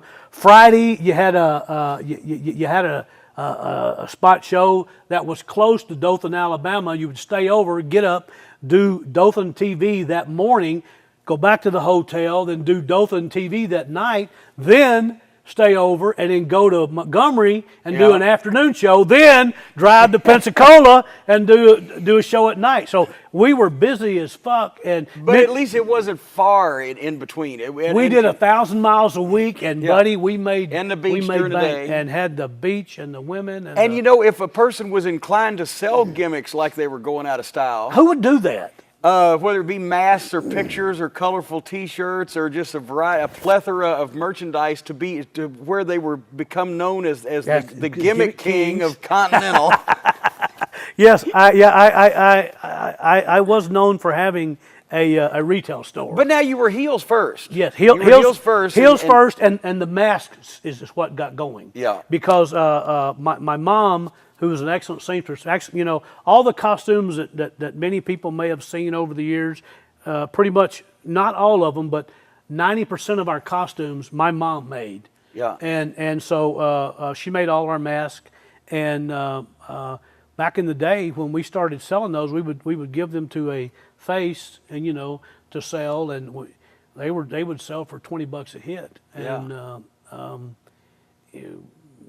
we sold a lot of masks. So you were beating the system because you were funneling the merchandise through one of the baby faces, so it would be politically correct for the fans to buy it, knowing that the money was going to you evil heels. Who was getting a cut? Who was getting a cut? Yeah, absolutely, absolutely. Hey, if there's a way, I'm gonna find it. So you and Ken with the mask first as the Nightmares. Yep. Who's your best programs with? Well, now, if we're talking about the early period, then it would have to be Scott and Steve Armstrong. Because then you did the deal with who'd you do the deal with the mask and came back with face paint? Who did? That was Tommy Rich and Johnny Rich. That's right. The Party Patrol, or was that Johnny and Davey Rich? Yeah, they were all partying in those days. Yeah, Johnny and Tommy and. But I remember seeing at the time because I was watching, I believe that's around the time I'd watch Pedicino's wrestling block in Atlanta and try to see all the programs. But you guys got unmasked, but immediately came back with face paint to keep the thing going, because we had already been in talks with Ron about the possibility of Ben Faces. Yeah. And so what better way to get out of the mask? And I remember it was Thanksgiving night. I dropped the mask first. Thanksgiving night there at the Boutwell Auditorium in Birmingham, we turned people away. People were standing completely up there in the aisleways, I mean, like the exit door. And it was Kenny and myself against Tommy and Johnny Rich, and it was I think it was loser leave town. The loser of the fall had to leave town, or the loser had to unmask, whichever it was. And I got beat, had to unmask, and the building. I don't know what the dollar figure was because Ron was not too keen on giving that out to us, but I do remember making $3,500 for the. No, this was another. $3,500 for a hair deal that come later, I think. Is what it was. So I'm getting ahead of myself, but. It was Thanksgiving night. One of the last times they ever run on Thanksgiving, but it was just such a big deal, And so then I remember, was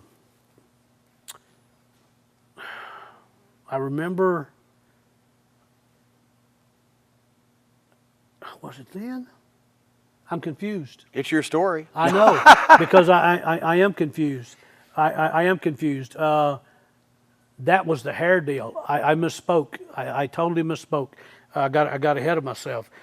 We did drop the mask, and we came back the next week with face paint because we wanted to keep the star theme. Right. And don't know why, but I guess because all of our outfits had something to do with that, and I was too cheap to buy more. And but yeah, and then later the program continued.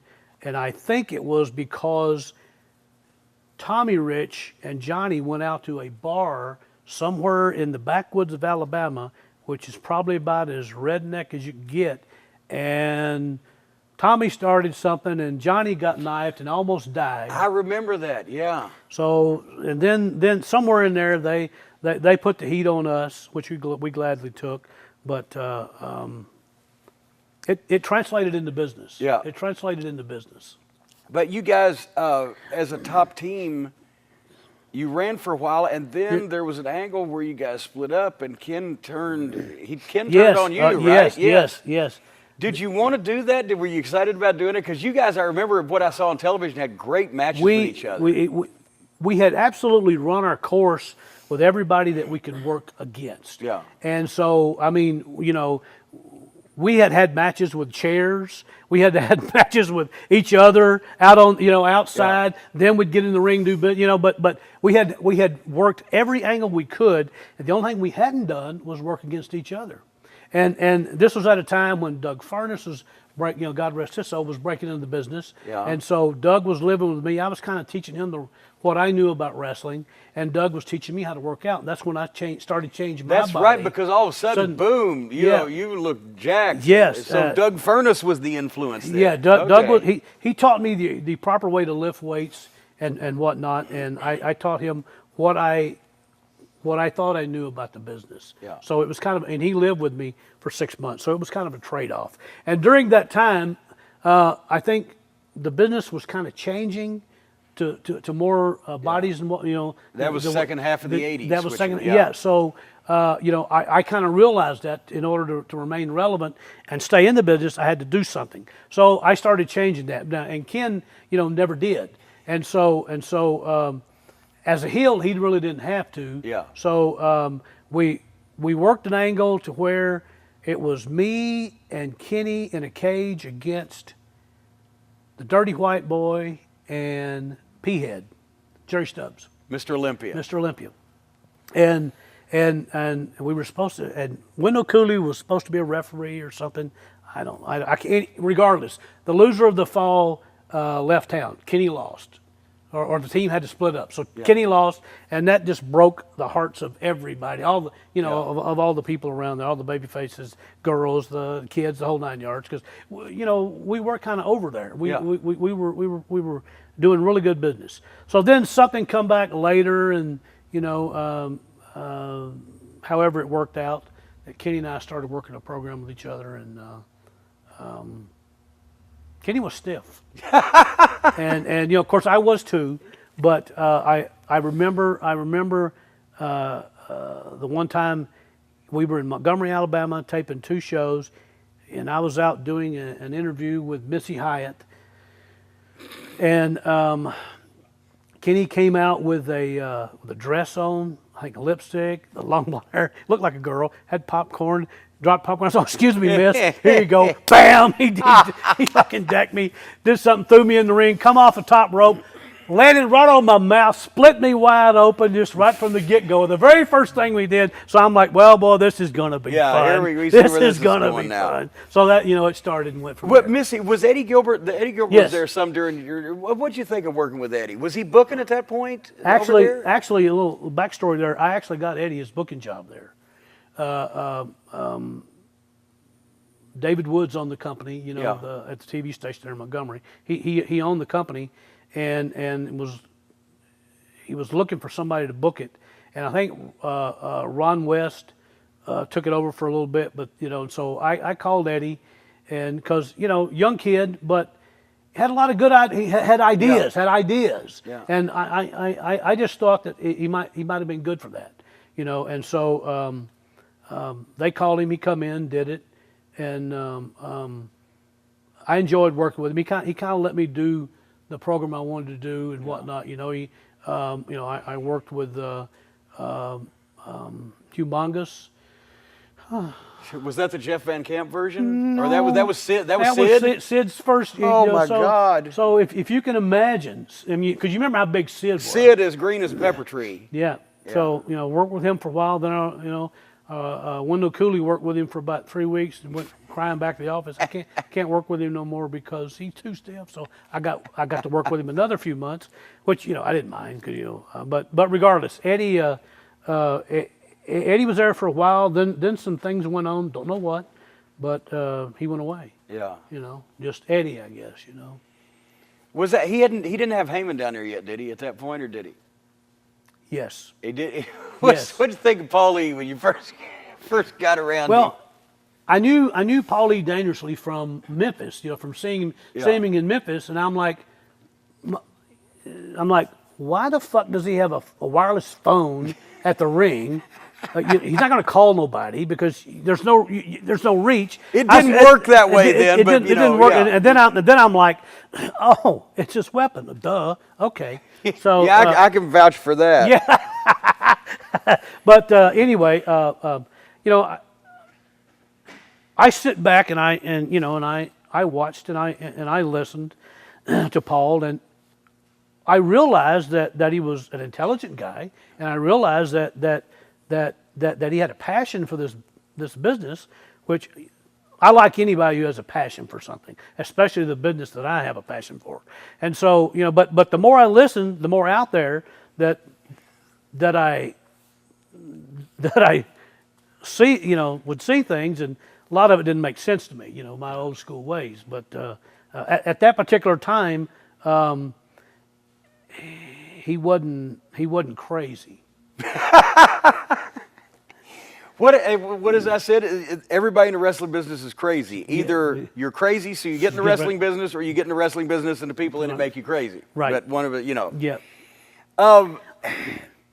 At this point, and you ran again in Memphis in the early '90s there, and then That was after I finished up in Continental, I'd had a 7-year run. Yeah. Basically a 7-year run, and and just had not bragging no whatsoever, but it's the way the business has been good to me. I had a condo on the beach in Florida. I had a home on the bay in Florida, 50 yards from the water.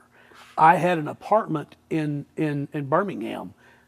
So wherever we made those loops, I had a place to stay. That's how good the business was to me. Yeah. And for a kid. And now the Fullers were not exactly generous on their payoffs, but between that, because the business you were doing, and the gimmicks.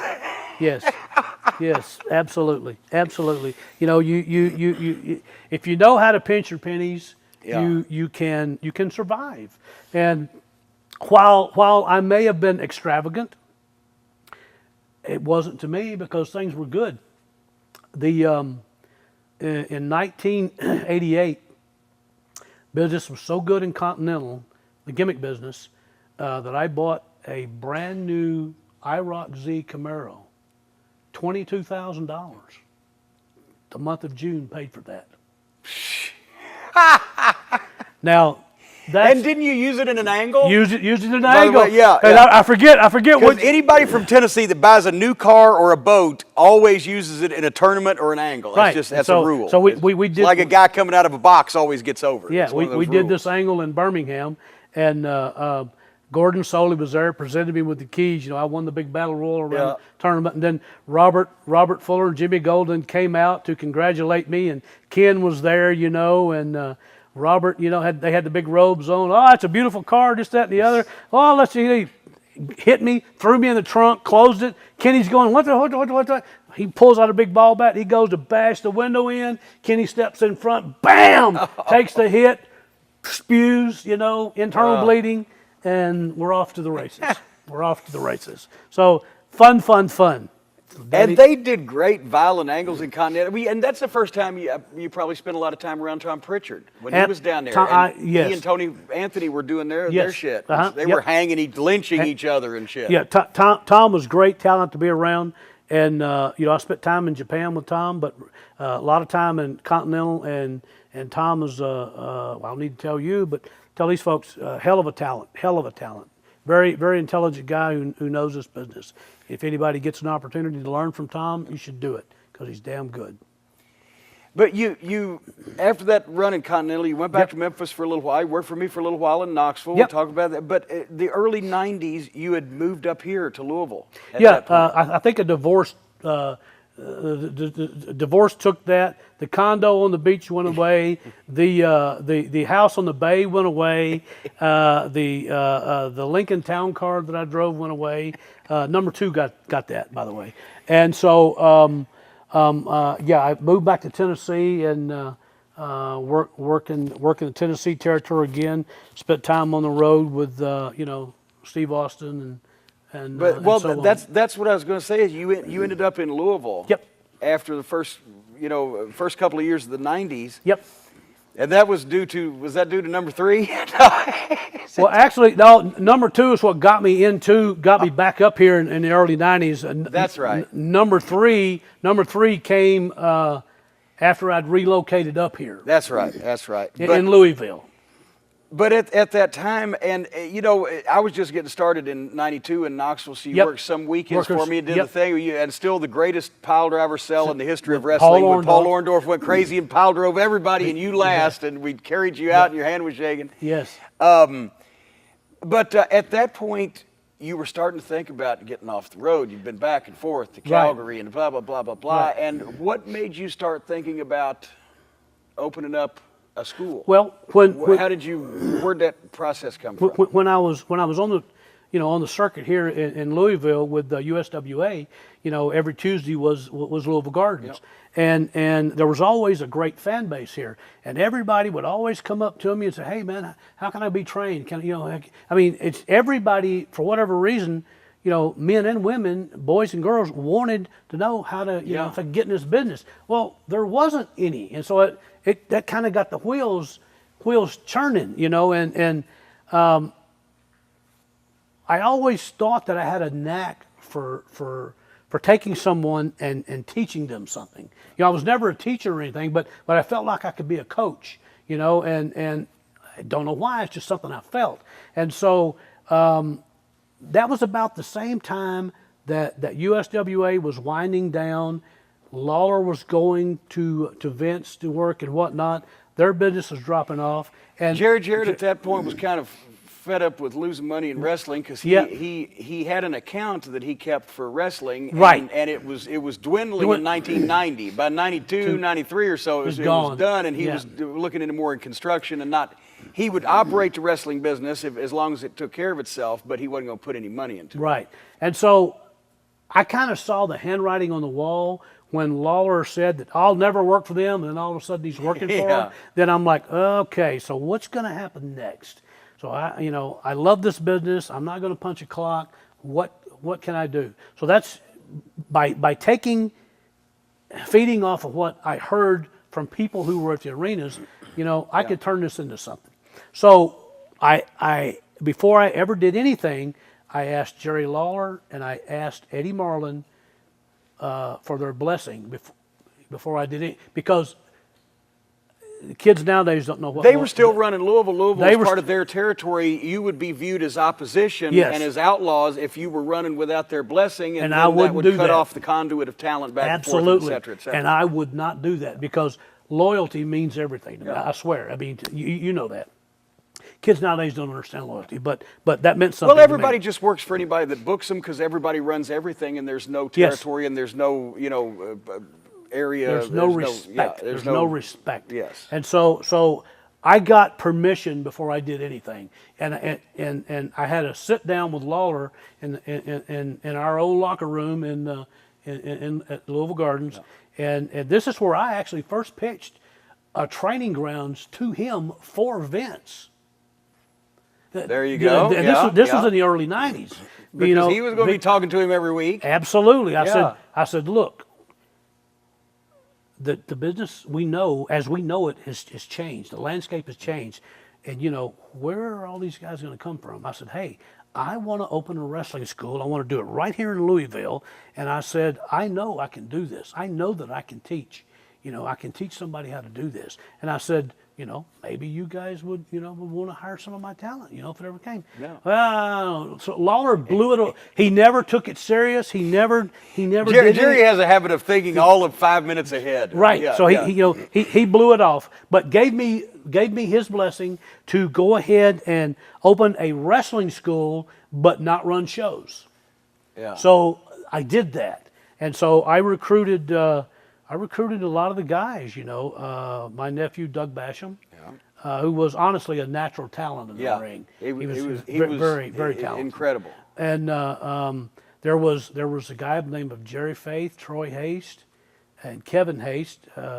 Actually, Kevin Haste was my very first student, and his brother and cousin Jerry Faith, they signed up later. I had about 5 or 6 guys, and they kept me busy. So when I wasn't on the road with USWA, I had rented a building here in Louisville, a little small one-room basement, put a small ring in, sat on the floor, and basically started teaching these guys.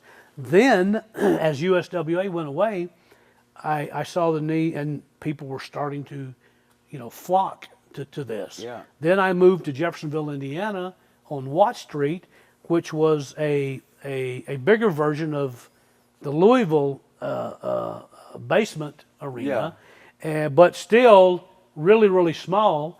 And I set up a ring there, but started running weekly shows on Sunday night with the talent that I was training. And so that blossomed. Then Dean Hill came on board as the announcer and whatnot. Joe Wheeler was the referee. And of course, Dean Hill had been a Louisville police officer and worked security at the Gardens till back in the 80s, Yes. and then gradually became the ring announcer. Yep. And then, so every wrestling fan in Louisville knew who Dean was. Dean was. So it was a win-win. He got to do what he enjoyed doing, and I got some good crowds from it, And so that did good at the Watt Street. Then I had to move to a bigger place. Instead of being able to seat 65 people, I was able to seat 150 people. Yeah. And we did that for several years. And then lo and behold, this guy by the name of Jim Cornette called me one day and said, how would you like to, Well, no, wait a minute. First, though, I was home Thanksgiving of '97. And was over at Clarksville Seafood with my mom and ran it in. There you are sitting there. Our favorite fish place to back in the 70s. Yes. We would go before we'd go to Evansville on Wednesdays. And you had said, hey, you got to see my school sometime. Right. Well, hey, I'll come over and take a look. And I came over and looked at it. Oh, my God. Right. And immediately I saw I could come back to Louisville. I'm living in Connecticut. I could come back to Louisville. And this was a hole in the wall now. Just so yes, you know. and I could somehow take part in this warehouse with the holes in the wall and fucking lack of indoor plumbing and et cetera, et cetera. I could get out of Connecticut. And then it was a year later when I came back for Thanksgiving. I said, hey, let's do something. And I was doing a TV show, wasn't I? Yes. And did you saw because I did the TV and I worked me and Conway and Dinsmore against the Andrettis and Bolin in a 6-man. That's it. So I was on vacation for Thanksgiving from the WWF office job, and I came down here and worked in Jeffersonville at the old arena in front of 140 people in a 6-man against Kenny. And that's when it was fun, wasn't it? We tried to teach him how to bump, and he was still light enough he was able to actually go off his feet, but he couldn't get through the ropes. He'd try to dive through the ring, and he dives through the ring and all of a sudden just goes straight to the floor. And boom, and you lose sight of him. And then you just hear him go, I'm hurt. Yep. But anyway, that's, I had that idea in the back of my mind because at that time, they were bringing Dory Funk Jr. up, but he was training guys in the warehouse, but the actively used warehouse that they had at the studio where they were breathing sawdust fumes or paint fumes when they were building sets, or they had guys on their break at lunch, standing there watching them train, and just an empty warehouse with no feedback. And I said, there's got to be a better way to do this. And you're I can move home at the same time. But of course, every sword has two edges. I also put you in a position where you had to do business with many people that would drive you out of your mind for the next number of years. But, well, I didn't have much of a mind to begin with. So, but you had a knack for training right off, and you had always been able to spot talent. And you made Austin. We talked about this before, and I talked about it on Austin's podcast. You saw something in him when he came to Memphis, and he was living on $200 a week and eating, he was baked living potatoes. on most time less than that, and starving to death. You're the one talking about quitting. He said, keep with this, kid. I think you'll be good. Yeah, we were in Memphis, Tennessee, and you could see the look in his eye. He was a beaten man. He was just, he'd given it his all, and nothing was happening for him. And we had talked briefly about where things were going for him, and he had thought about leaving. So anyway, took him outside in the hallway there, and he was real beat down, and I kind of tried to give him a little pep talk, and told him honestly what I felt, and I felt like, look, I can't put my finger on it. I don't know what it is, but you were meant for this business. You will do something in this business because I see that in you. I couldn't put my finger on it. Had no clue. But and whether or not he ever took that, as any reason to stay, I'll never know. Only he would know that. But he never minded coming back and doing you a favor every so often. Bullshit! The fucker cost me $25,000 when but he wouldn't do it for anybody else for any amount of money. Yeah, well, you're right. Yeah, you're right. Hell, his best friend, I made road trips with him and showed him all kind of pornos that I used to do. Jesus. And then he charged me. Not buy, but do. Yeah. So anyway. Well, that's the way I phrased it to him when I booked him for that Christmas Chaos show. I said, I told Bruce, I said, ask Steve Austin if he wants to do a favor for Danny Davis and make $25,000 in a brown paper bag and all the beer he can drink. Yeah, of course. He was turning those down for everybody else. He was. But he was turning 50 down on us. Yes, I've seen him do it for monster truck shows. Yes, I just don't think I'll do that. Oh, God. But so you started OVW basically in '93 here. Yes. And then it was '99 by the time that the developmental program July arrived. of 1999. But you had a good local crew already. As a matter of fact, see, the guys that the WWE signed and sent, with the exception of Rico Costantino, were green guys that had never been trained, and we really couldn't put on shows. But you had Rob Conway, you had Nick Dinsmore, Doug Basham when his work schedule would permit it, Jason Lee, Trailer Park Trash, Rip was still in the ring, Rip Rogers. You know, so you had a very talented local crew. I actually had a good group of local talent who could already flash. Yes, absolutely. So when you came to me with the idea of this, my wheels started clicking too. Like, okay, well, they're going to be sending a lot of green guys, but you know what? I can put them in the ring and train with guys who are already seasoned, and they're going to learn that much quicker. Everything just worked out. But that started getting me cranky because here were these guys, Conway and Dinsmore and Jason Lee and Rip, who were better than, and Basham, who were better than the guys that they were paying, but we couldn't get them to sign these guys who were in the ring basically giving on-the-job training to the guys they signed. Absolutely. And we're always going to be better than those guys, and that started the continuing pattern. That was, for all the sublimeness, there was also the ridiculousness of who they picked and why they picked them, and we still don't know. Don't ask us to explain it. You can't explain that. It's inexplicable. But you had a great local talent base, and we had bad television at first. Yes. That Channel 24 was a low-power station. Yes. But we lucked in from July of '99 to May of 2000. Old Channel 34 down in Campbellsville, Kentucky. That's which it. Has been an independent That's exactly where we started. Yes. Down in Campbellsville, which is 100 miles from here, suddenly got the license to move up here and broadcast on Channel 34 in the Louisville market and be the new, at the time, the WB networks and CW networks were taking over these independent stations. It was going to be the new WB affiliate. And they jacked up a tower that broadcast a signal that when they first tested it, it was so strong it broadcast not only on Channel 34, but also 32, 33, 35, and 36. That's unheard of. Everything up. Yeah. So they got that brought back and got full cable coverage, and ended up being the most powerful WB affiliate in the country. Yes. And as they were just starting to go into business, we were able to talk to the sales department, because it's always a time buy, especially with wrestling these days. But we secured Saturday night at 11 o'clock and stayed there pretty much. I don't know that we were ever preempted. We stayed there pretty much for about nine years after that. Yes. And not only that, but we're able to start doing some 2-hour primetime specials on Saturday nights when we'd lead up to a Louisville Gardens event or something like that. We would bring in a few WWE names, but we had great sponsors. Things started cooking when we got that WB television. Yes. And that's at the same time the WWE started signing a little bit better looking prospects. Yep. Well, thanks to you motivating them. You know, it wasn't just goddamn, Glenn Kolka from Canada and fucking Russ McCullough slinking in, dead and bloated.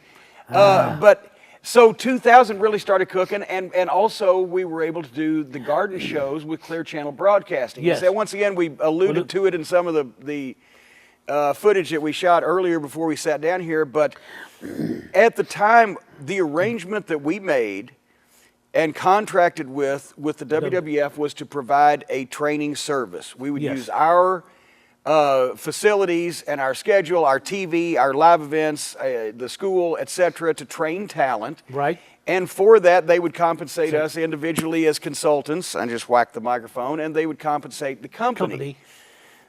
But nobody was getting rich at this point, and we had to go out and hustle. And we sold the shows to Clear Channel Radio, who was going to run them at the Gardens, and they did the promotion behind them, and they took the gate. But we did quite well with those, and we searched out the sponsorships locally, and we hung the banners and sold the tickets, ran the spot shows, and did all the things. And we ended up, I thought, that trilogy that we did at the Gardens between 2000 and 2001. The Rock and Rumble, Christmas Chaos, and The Last Dance, where they closed the Gardens down. 3 shows with WWF talent and our local talent promoted on our television and by Clear Channel Radio. Sold a total of, I believe, sold a total of like 12,000 tickets and did over $150,000 at the gate for 3 shows. So there you go. A wrestling school. A wrestling school, yes. We sound like the Sklar brothers. They're a wrestling school. But that, you know, that was, we really kicked things off with a strong local television. We got some better talent, and at that time, we were still shooting at the old place in Jeffersonville on Super VHS. On Super VH. So to do that actually on Super VHS from a hole in the wall in a condemned building is even, I think, more... It'll never be duplicated. It will not be duplicated. But the early days were it was an easier relationship with the WWF because Jim Ross was in position as the head of talent relations, and he understood that we were working as the old territories used to work together, trading talent. And he would say if these wrestlers that we sign can't follow OVW's rules, then they can't follow our rules. Exactly. And it was very simple, and we had a good relationship. But a lot of people think that suddenly this existed because of the WWE or WWF, and that was not the case. And but at the same time, it was a nice relationship for about that first 5 years there until JR got fed up with Connecticut and decided to move back to Oklahoma. Right. And Laurinaitis didn't know shit from apple butter about how to deal with anything, much less training the next generation of superstars. We're working territory to territory. And we did not agree to sell our soul, and you never agreed to sell your company, nor did they offer enough money that you would to serve them and their purposes entirely. But during the glory years, pretty much everybody that's been a money ball player over the last 15 years now in the WWE came through here, at least in whole or in part. And Randy Orton had 3 or 4 matches in St. Louis when he got here, and he was pudgy around the middle and wasn't really dedicated to the wrestling business. You want to tell a story about when you caught him on tape? Well, yeah, at the old arena, I used to, it used to be wired 24/7. I had audio 24/7. So Randy and I forget who else was up there, but Randy's the one that stood out. He was at the announcer desk talking about how he didn't give a fuck if he ever made a dime in his business, didn't want to go anywhere. As long as they paid him his $750 a week, he was happy. I have that on audio tape somewhere here. So he probably would not say that today. But at the time, that's what he said. So he suffered from a young man's lack of motivation. He was very undisciplined. He was very undisciplined in his early years. But he grew, and he later, after he left here and went on, he did call me on a few occasions just to say thanks for the fatherly advice and the fact that you never gave up on me or never ran me off. He said, I appreciate what you did for me. So somebody was never short on motivation was John Cena. Oh, geez, man. John takes all kinds of shit from people because he's been the top babyface for 12 years. And there's the natural, just give us something else. How can we miss you if you won't go away? That comes with that. He's never really had the chance to be a heel there, so people could get done yelling and screaming at him and calling him names, and then they'd be happy when he switched back because he'd be fresh again. He's never had that happen. And his priority has never been placed on his work because he's on a schedule of 7 days a week and flying around the world and doing the match that he does. So he takes a lot of shit from the hardcore fans and the diehard fans, but they're the ones, if they knew him, to me, they would be the most impressed by him. They would have a complete different opinion of him. Okay, so he's not so he's not a Luthez or he's not a Ric Flair in the ring, but he makes a connection with the people on a different level. Yeah. And maybe because of the way the business has evolved, maybe that's right for him. Maybe those hardcore fans ought to really take a step back and cut him some slack. Just because I think it's become fashionable. It's become fashionable maybe to do that's it. Maybe that's it. But if you had to rely on one guy, I know this guy in my locker room is never going to no shows, never going to show up impaired, is always going to give 100%, is going to be prepared, do whatever he needs to do, go be above and beyond the extra mile. That's John. It's John Cena. Yeah. And, so for the people who know him, it's like, I wish they could see, but when he was here as the prototype, he was a heel, and I thought he was the next Ric Flair. Oh, he was. I mean, because his promos were insane, and you didn't have to write shit down for him. Remember the promo he did where let me back that up for you. He did it in reverse. Right. It was fucking. I fell out of my chair. And that was live. It was on TV. I thought it was great. Because he's so gifted, and he really is. He's a multi-talented individual that you're either going to like or you're going to hate. And we knew when we saw John, he was a WrestleMania main eventer. 5 minutes not to cut you off, but 5 minutes after I shook his hand, I knew he was on the ball because I offered to help him with apartments and whatnot. He said, "No, I've already been here 3 or 4 days," and he said, "I've already got set up." Yeah. I knew that I was not going to have to. I knew that I was not going to have to babysit him.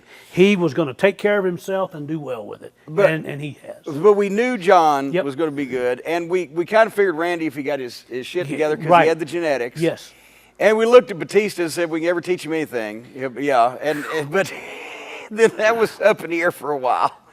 But there was some guys you could just tell, okay, this guy's going to be a star. It's a question of how long or where, what. But there were so many of the other guys that I think, who in your opinion were the guys that should have gone farther than they did, but they either they tripped over the bad booking or hit the wall on the bad gimmick or just said a stupid thing or did a stupid thing at the wrong time? Who should we be looking at now on top that's not even in the business anymore? Johnny Jeter? I'm sorry. Oh, who said that?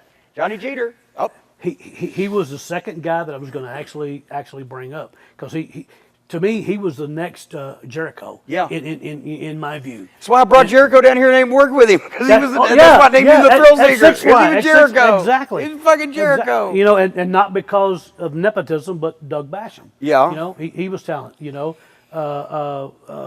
Torpedoed by a torpedo with Linda Miles' name on it, with Doug Basham and the Damager. Could have done. Yeah. Could have done. And again, Damager.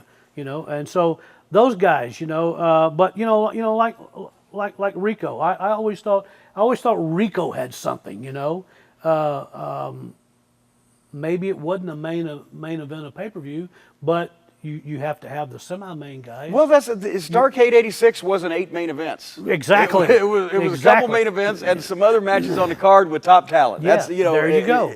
They can't all There you go.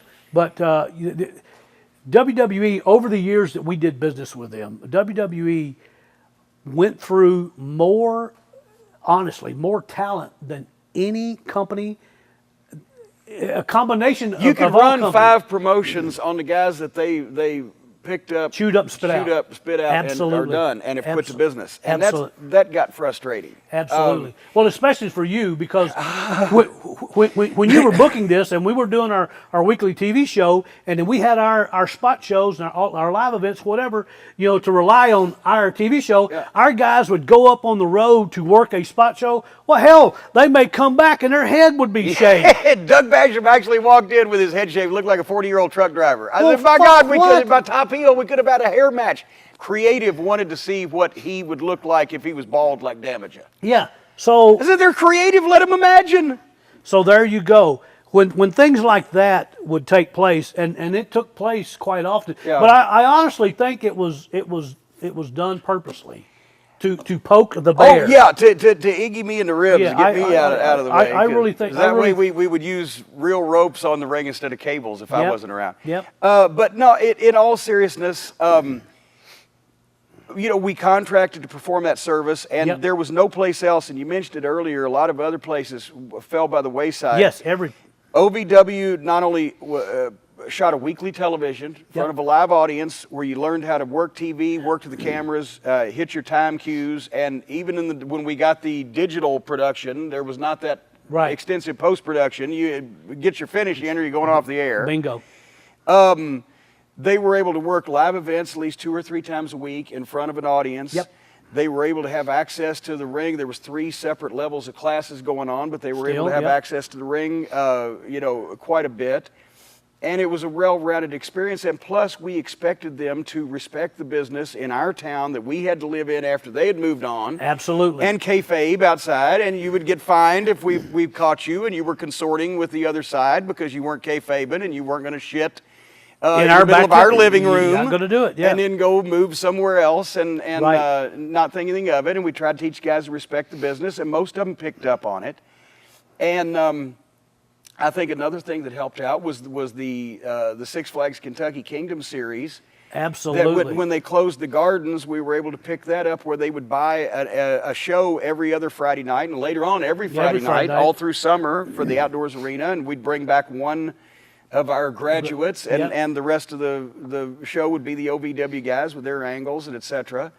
And we became basically their biggest drawing ongoing entertainment event. Yes, until they closed. Until they closed down from the lawsuit where they cut the girls' legs off. Yeah. More on that later. You can Google that. Yeah. But during that time, the most important thing, and this is what I think the difference is between the OVW program, the way it existed, and the Performance Center now, is we actively not only were trying to get the guys in front of people on live shows as much as possible, but we operated it like a territory. And we weren't just sending people out there to try their stuff out. No. We had a clearly delineated roster Yes. of main event guys, middle card guys, and opening match guys. Mm-hmm. So the guys got experience in being used legitimately the way they were going to be used in the future, as either an underneath guy, a middle card guy, or a top guy. And if you were here in the program long enough, you got to do all 3. Yes. You started as an underneath guy, moved to the middle, and then were promoted to the top. Yes. That's the way guys got to be trained, isn't it? To get the full effect out of it, they can't just go to a school and all be trained on the same level, and they have to be stars. There has to be a pecking order in their universe. Absolutely. Or they never learn how to do those things. But it's not that way anymore. Not there. Yeah. We still try to do that here. Yeah. But But I mean, that's the thing with the Performance Center. I guess what I'm saying is everybody's being treated as equals, and you can't. Not in this business. There has to be stars. There has to be people that are great talents that you're happy to have on the card that can go either way. And sometimes some guys' job is just get their ass kicked. Do you remember, and this is taking it way back in the early relationship. Remember Bob Clark came down and had a talk? Yeah. Yes. Had a talk with the guys and locker room meeting. Yes, Bob Clark was an executive with the World Wrestling Federation from Stanford. He actually worked in the TV studio until they transferred him over to talent relations. Yeah. And so who was the Japanese guys? Kai and Tai. Takamichinoku. And you know, business was real good, so he's like asking all the OVW guys, well, who here wants to be Kai and Tai? And everybody goes, me. And he's like, well, why? They're the opening match guys, because they're on fucking TV. Remember, we had to pull Bob Clark in the office. And don't ever say that again. Well, he had been critiquing the guys on their work and telling them what they should and shouldn't do. And he knew nothing about it. As Bill Watts would say, if he was caught in a men's locker room, he'd be whistling Stranger in Paradise. Bob was a nice guy, worked at the TV studio, and when I'd need to go to the garden, he'd put me in the back seat of his car with a blanket over my head to drive me in so, they wouldn't beat my car up. But he was not a wrestling trainer, so we had to call him in the office and say, we're going to have a talk. We're going to talk, and you're going to listen. Yes, I remember the that. outcome of this talk has an effect on whether you will ever come back to this place or not. And then we said, don't talk to the guys about their fucking matches. Don't critique their fucking work. Stick to the paperwork that they send you down here to do with licenses and physicals and et cetera, and don't try to talk to these guys, because Conway was a worrier. Whatever Bob Clark had said it made him stay up all night one night before TV, worried. Yeah. Another guy was a hothead. Well, he made him mad, and he was going to fucking punch Bob Clark. Another guy was like, he was upsetting the apple cart. And that's, so We had, I thought, good control of the guys, especially once again when Jim long Ross as backed us JR up. yes. And Laurinaitis wasn't there to poison the fucking pool. Yes. And as soon as you know, his lack of respect for the business and lack of leadership and lack of overall knowledge took over, then you couldn't hardly get any of the guys to follow any of the fucking rules. Yep. So, We talked about guys that should have made it that didn't, but some of the guys made it kind of an ass backwards way around it in ways that you would have never have thought. Like I would have never thought that John rapped on the plane in front of Stephanie. That's what got him his job. And whereas Batista, I thought, you know, with Batista, I've said it before, here's a guy that's way past 30. Just starting out, injury prone, not a natural and not an aggressive, outspoken personality. Right. Let's give him a gimmick, steal some pay-per-views, have somebody work with Undertaker, Kane, and Big Show, and you know, because look at him, he can't take arm drags in the second match. Right. Yeah. And we tailor-make a gimmick for him, and then they take him up there, put a suit on him, and hang Devon's box around his neck. Right. But then eventually, they had to start from scratch, and it derailed a year and a half of his already shortened career. Right. But, you know, when he started working out with Triple H, then things changed. But did you ever get any better insight than I did on why they couldn't see when guys were blossoming on their own and not to fuck with it and just leave well enough alone? No. The 10 years that I did business with them, honestly, I never understood their hiring or their firing practices. None of it made sense to me. Their concept of how talent should be was completely different than what I thought, or completely different than what you thought. I mean, you know, there's a way to honestly train guys and prepare them for the big dance. They wanted to leapfrog all of that, and they wanted to put the cart before the horse, and that does not compute with me, because it just you can't do that. Because remember Laurinaitis one time said, well, let's give guys 6 months. If they don't work out, we'll just get somebody else. It was 6 months. 6 months. You can't do that. anything. Can you be a lawyer in 6 months? There's a lot more lawyers than there are good wrestlers. No, you can't. It just, that's the problem, is that it takes 5 years for anybody to find themselves in a minimum of 5 years for anybody. The Rock and Kurt Angle, two of the most exceptional cases in the history of wrestling, did it in 3. Right. Okay. Otherwise, and they were given dark matches, you know, non-televised matches constantly, every week.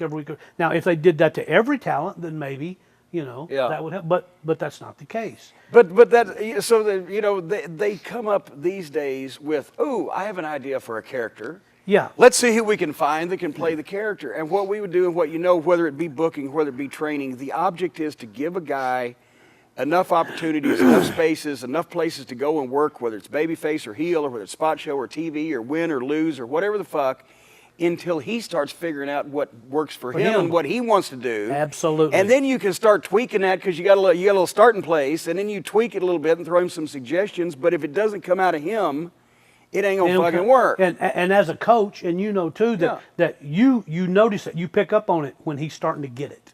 Yeah. You see it, you know, and another thing that we both know that WWE got away from was the business, honestly, is good versus bad. Of course. And good wins eventually. And when's the last time you wanted to see two people that you like fight each other? Yeah.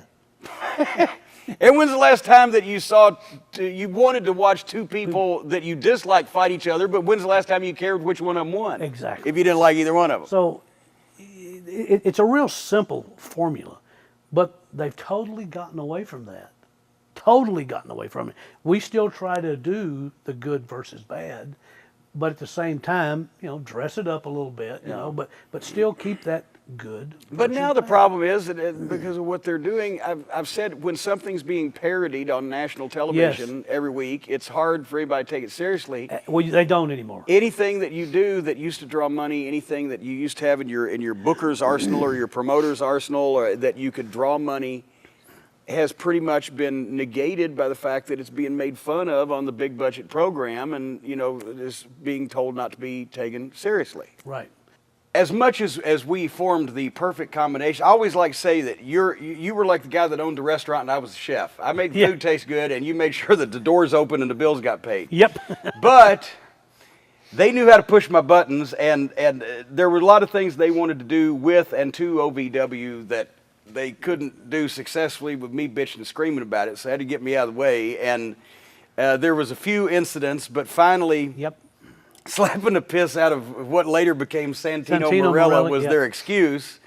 And at that time, as you know, I had left 2 weeks beforehand and gone home because they called me up and said, "Oh, put this guy on TV and that guy on TV tonight." I'm writing a TV show by myself that we do every week. I've written 300 of them in a row, and they want to call me up on Wednesday afternoon and suggest who I should put on the show that night. It was to push your button. Yeah.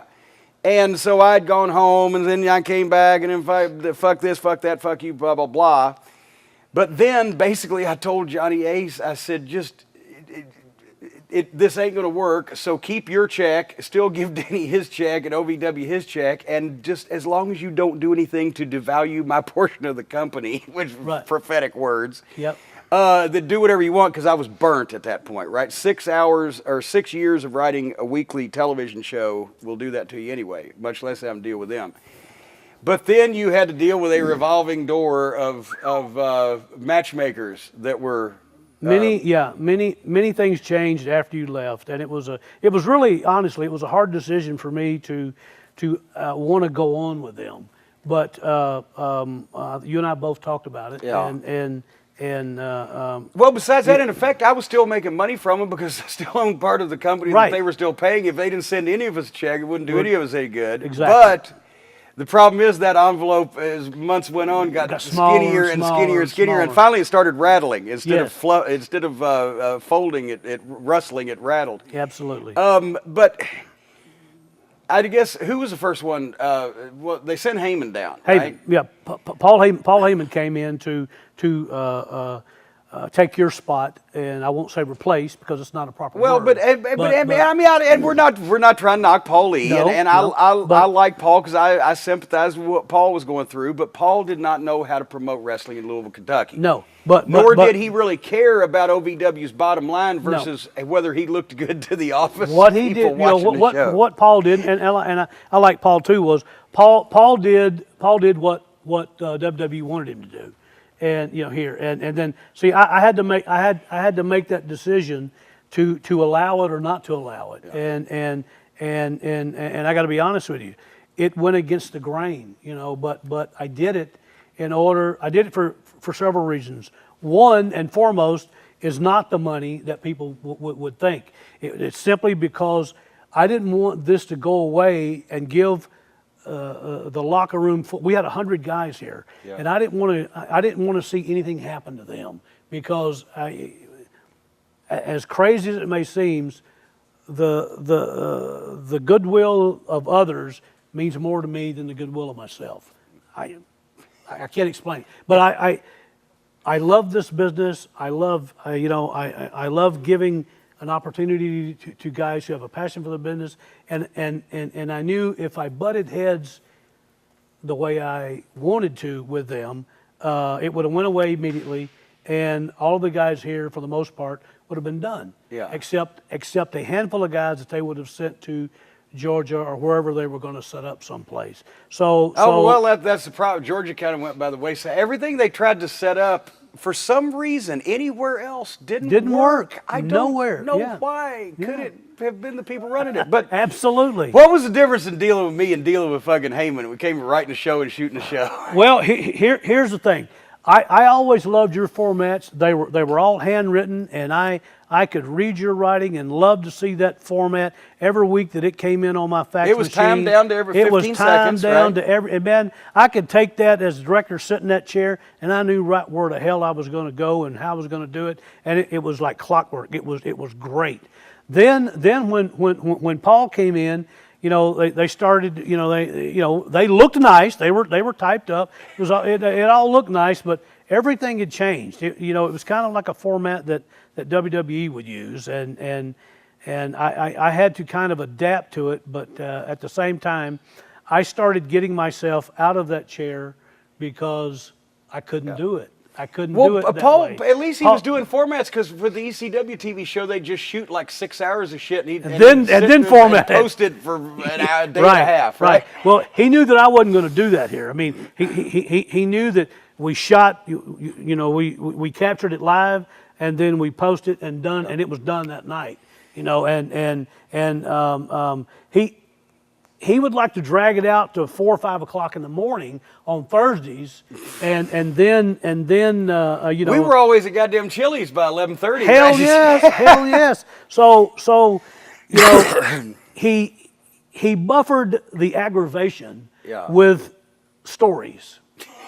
So I was able to digest it much better than just having to deal with the ongoing, bullshit. Meanwhile, I was sitting there getting every week when my envelope would come in, I was getting, and plus the ratings were in at that point. And by the way, ladies and gentlemen, Paul Heyman does have the honor of host of writing and producing, booking, however you want to say it, the only episode of Ohio Valley Wrestling television that ever did chicken scratching hash marks for an entire hour. Hash mark. It didn't register. See, everybody, what he did was he put the amateur class people and their girlfriends across from the hard camera to jump up and down and scream and yell and make noise so it looked like the shit was over. And then he'd send the tape back to the office.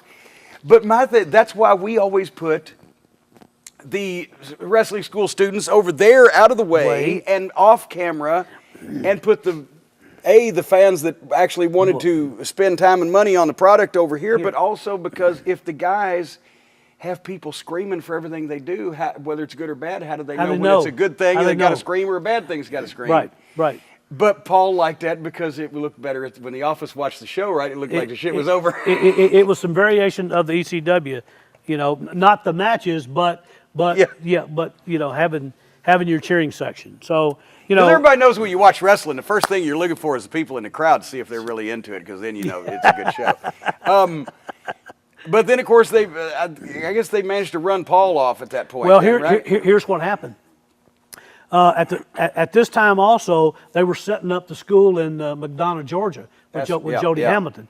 And what Paul didn't tell anybody, this come to light later, was that when, on Wednesday nights here, he was supposed to go to his hotel and check in, then get up and go to the airport and be there on Thursday. Well, he kind of stretched everything out so late here on Thursday night, on Wednesday nights, that he never made it to the airport on Thursdays. So he skipped several of his... and had to just go on back home. He had to go on back home.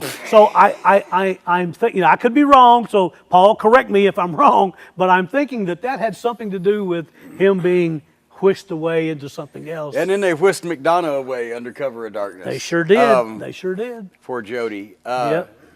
And also they asked Nova to try to steal his gun. So, when they gave him his notice, you heard that, right? No, I didn't know that. Yes. They knew Jody kept a gun right? in the premises. They wanted Nova to go in the night before and look, find it and take it. So that, I didn't Jody know that. Would be able to shoot him. I didn't know that, yeah. He said, no, I'm not going to steal a man's gun, just so you can give him his notice. But I didn't know that. After Heyman, who was it? Was it Al? That was Al. Yep. Yep.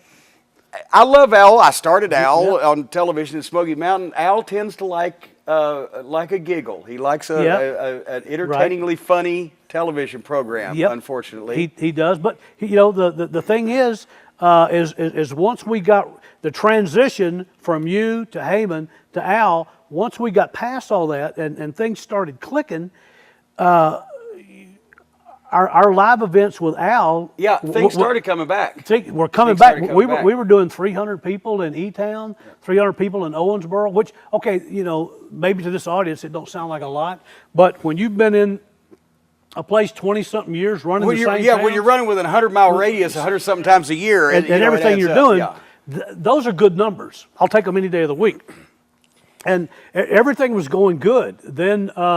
For those of you who know Al as a talent, you see him one way, and for those of you who know Al as a guy who's training people and telling you what to do in the back, he's a complete different guy. and some people he rubs the wrong way. And Al, I love you. Doesn't nothing you could do would make me mad, but he could rub people the wrong way.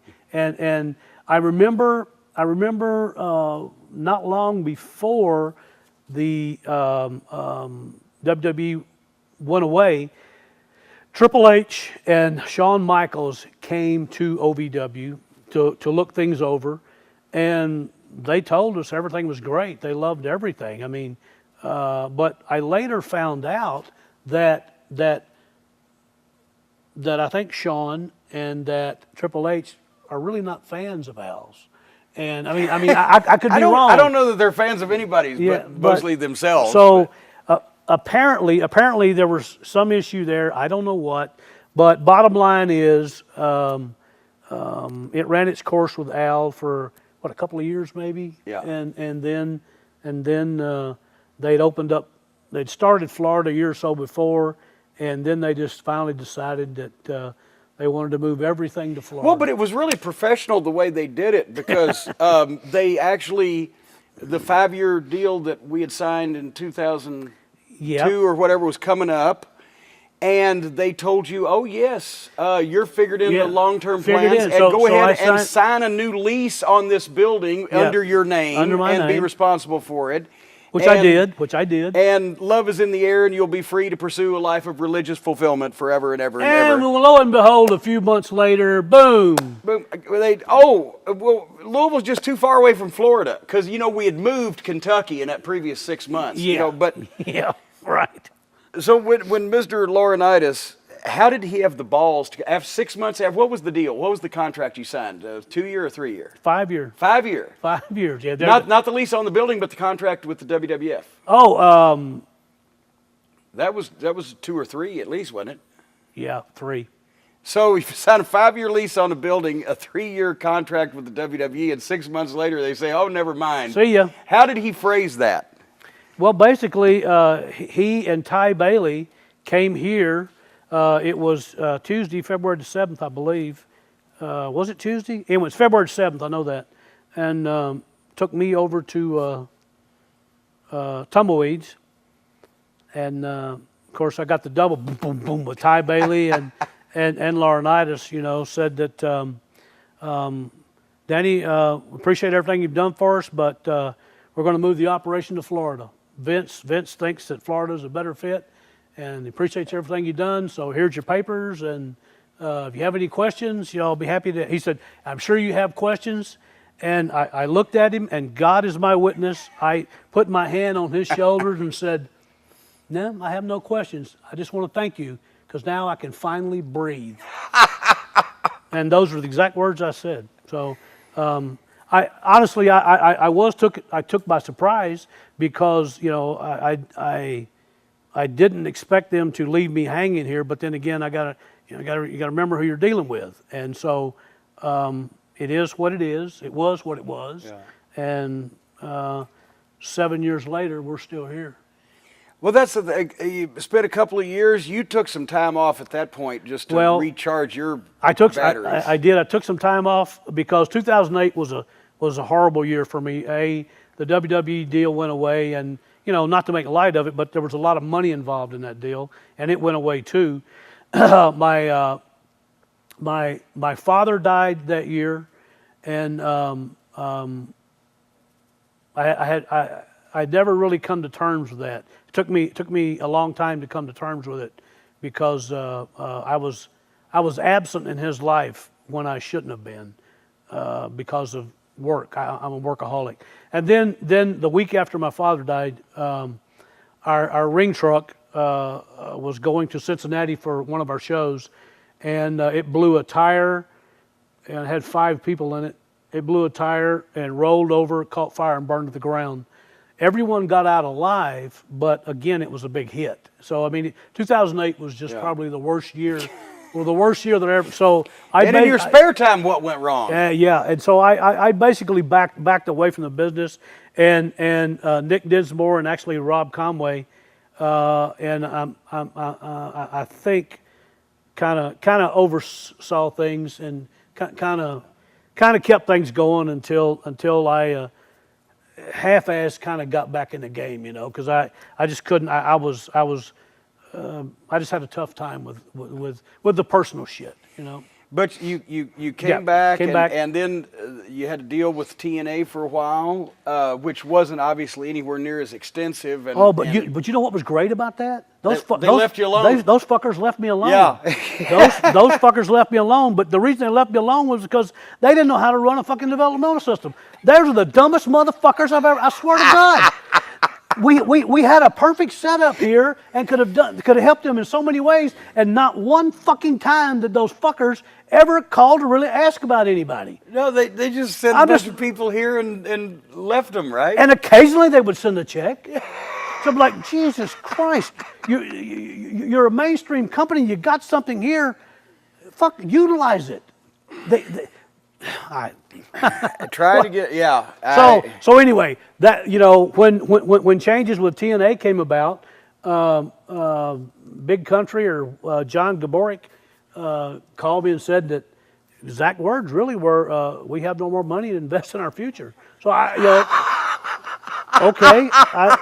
We have no more money to invest in our future. Well, he may not have said those exact words, but that's exactly what I got out of it when, I don't have the resources to do this. So, okay. And trust me, those resources were very minimal. Trust me. Minimal resources. Very, very minimal. Some of the guys that's actually on their weekly television program need to be developed in developmental. We tried to tell them that. But still, and we did a little work with Ring of Honor when we both were hoping that was. I enjoyed that. Yeah, well, I enjoyed working with the Kerry Silkin part. The old Ring of Honor TV taping was more fun than the new Ring of Honor TV taping. But the Davis Arena and your name and your reputation and OVW's reputation, now at this point you've been involved with every major promotion. You've placed guys in every major promotion for the past 15 years. Chances are, if they've been seen on television, they've at least appeared here, if not started here from scratch. Yep.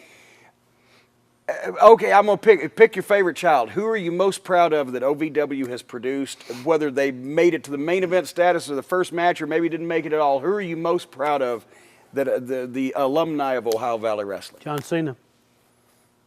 Bar none, John Cena. And also right up there with him, and I have to say Brock Lesnar. That's me. Brock. Because I still stay in touch with him, and he actually comes to my house and visits and whatnot, with his family. So I have a decent relationship. One antisocial motherfucker must just find some common ground with another one. Yeah, absolutely, absolutely. So we like to kill things, Yeah. So we shoot guns out on the farm. So, but anyway, I guess those guys for sure, but.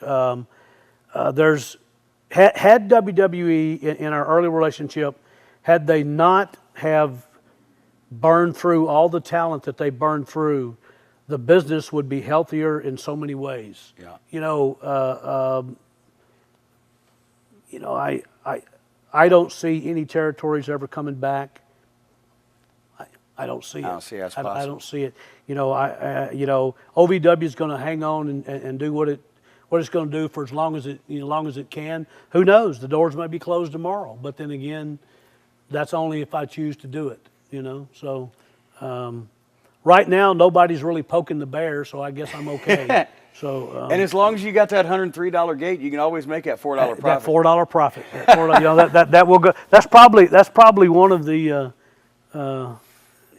I probably can't beat that. I think I might have to frame that piece, but when I do the OVW book, that's going to be the cover. But at this point, I see by the clock on the wall, we got to leave room for a part 2 because there's so much stuff you got to do yet. Yes, there's a lot more I plan on doing. So as long as I can stay healthy and keep enjoying this business, and I do, and as long as I have good friends like you, and especially my main trainer, Hustler Rip Rogers, I love that guy. He's odd. We should talk to him right here. Maybe we'll do that. Well, I think they're missing the boat if they don't. But when they do talk to Rip, they're going to find out that he's, if they do, unique. He's unique in his own way. But as it relates to this business and training guys, There is none better as giving guys a foundation of how to take care of themselves in the ring and out of the ring. My God, he is the Yoda of them all. So maybe they'll get to do that. So we'll put in a word for him. We know somebody. Anyway, I appreciate you taking the time to do this with me, and I've told you personally, but I want to say it on camera.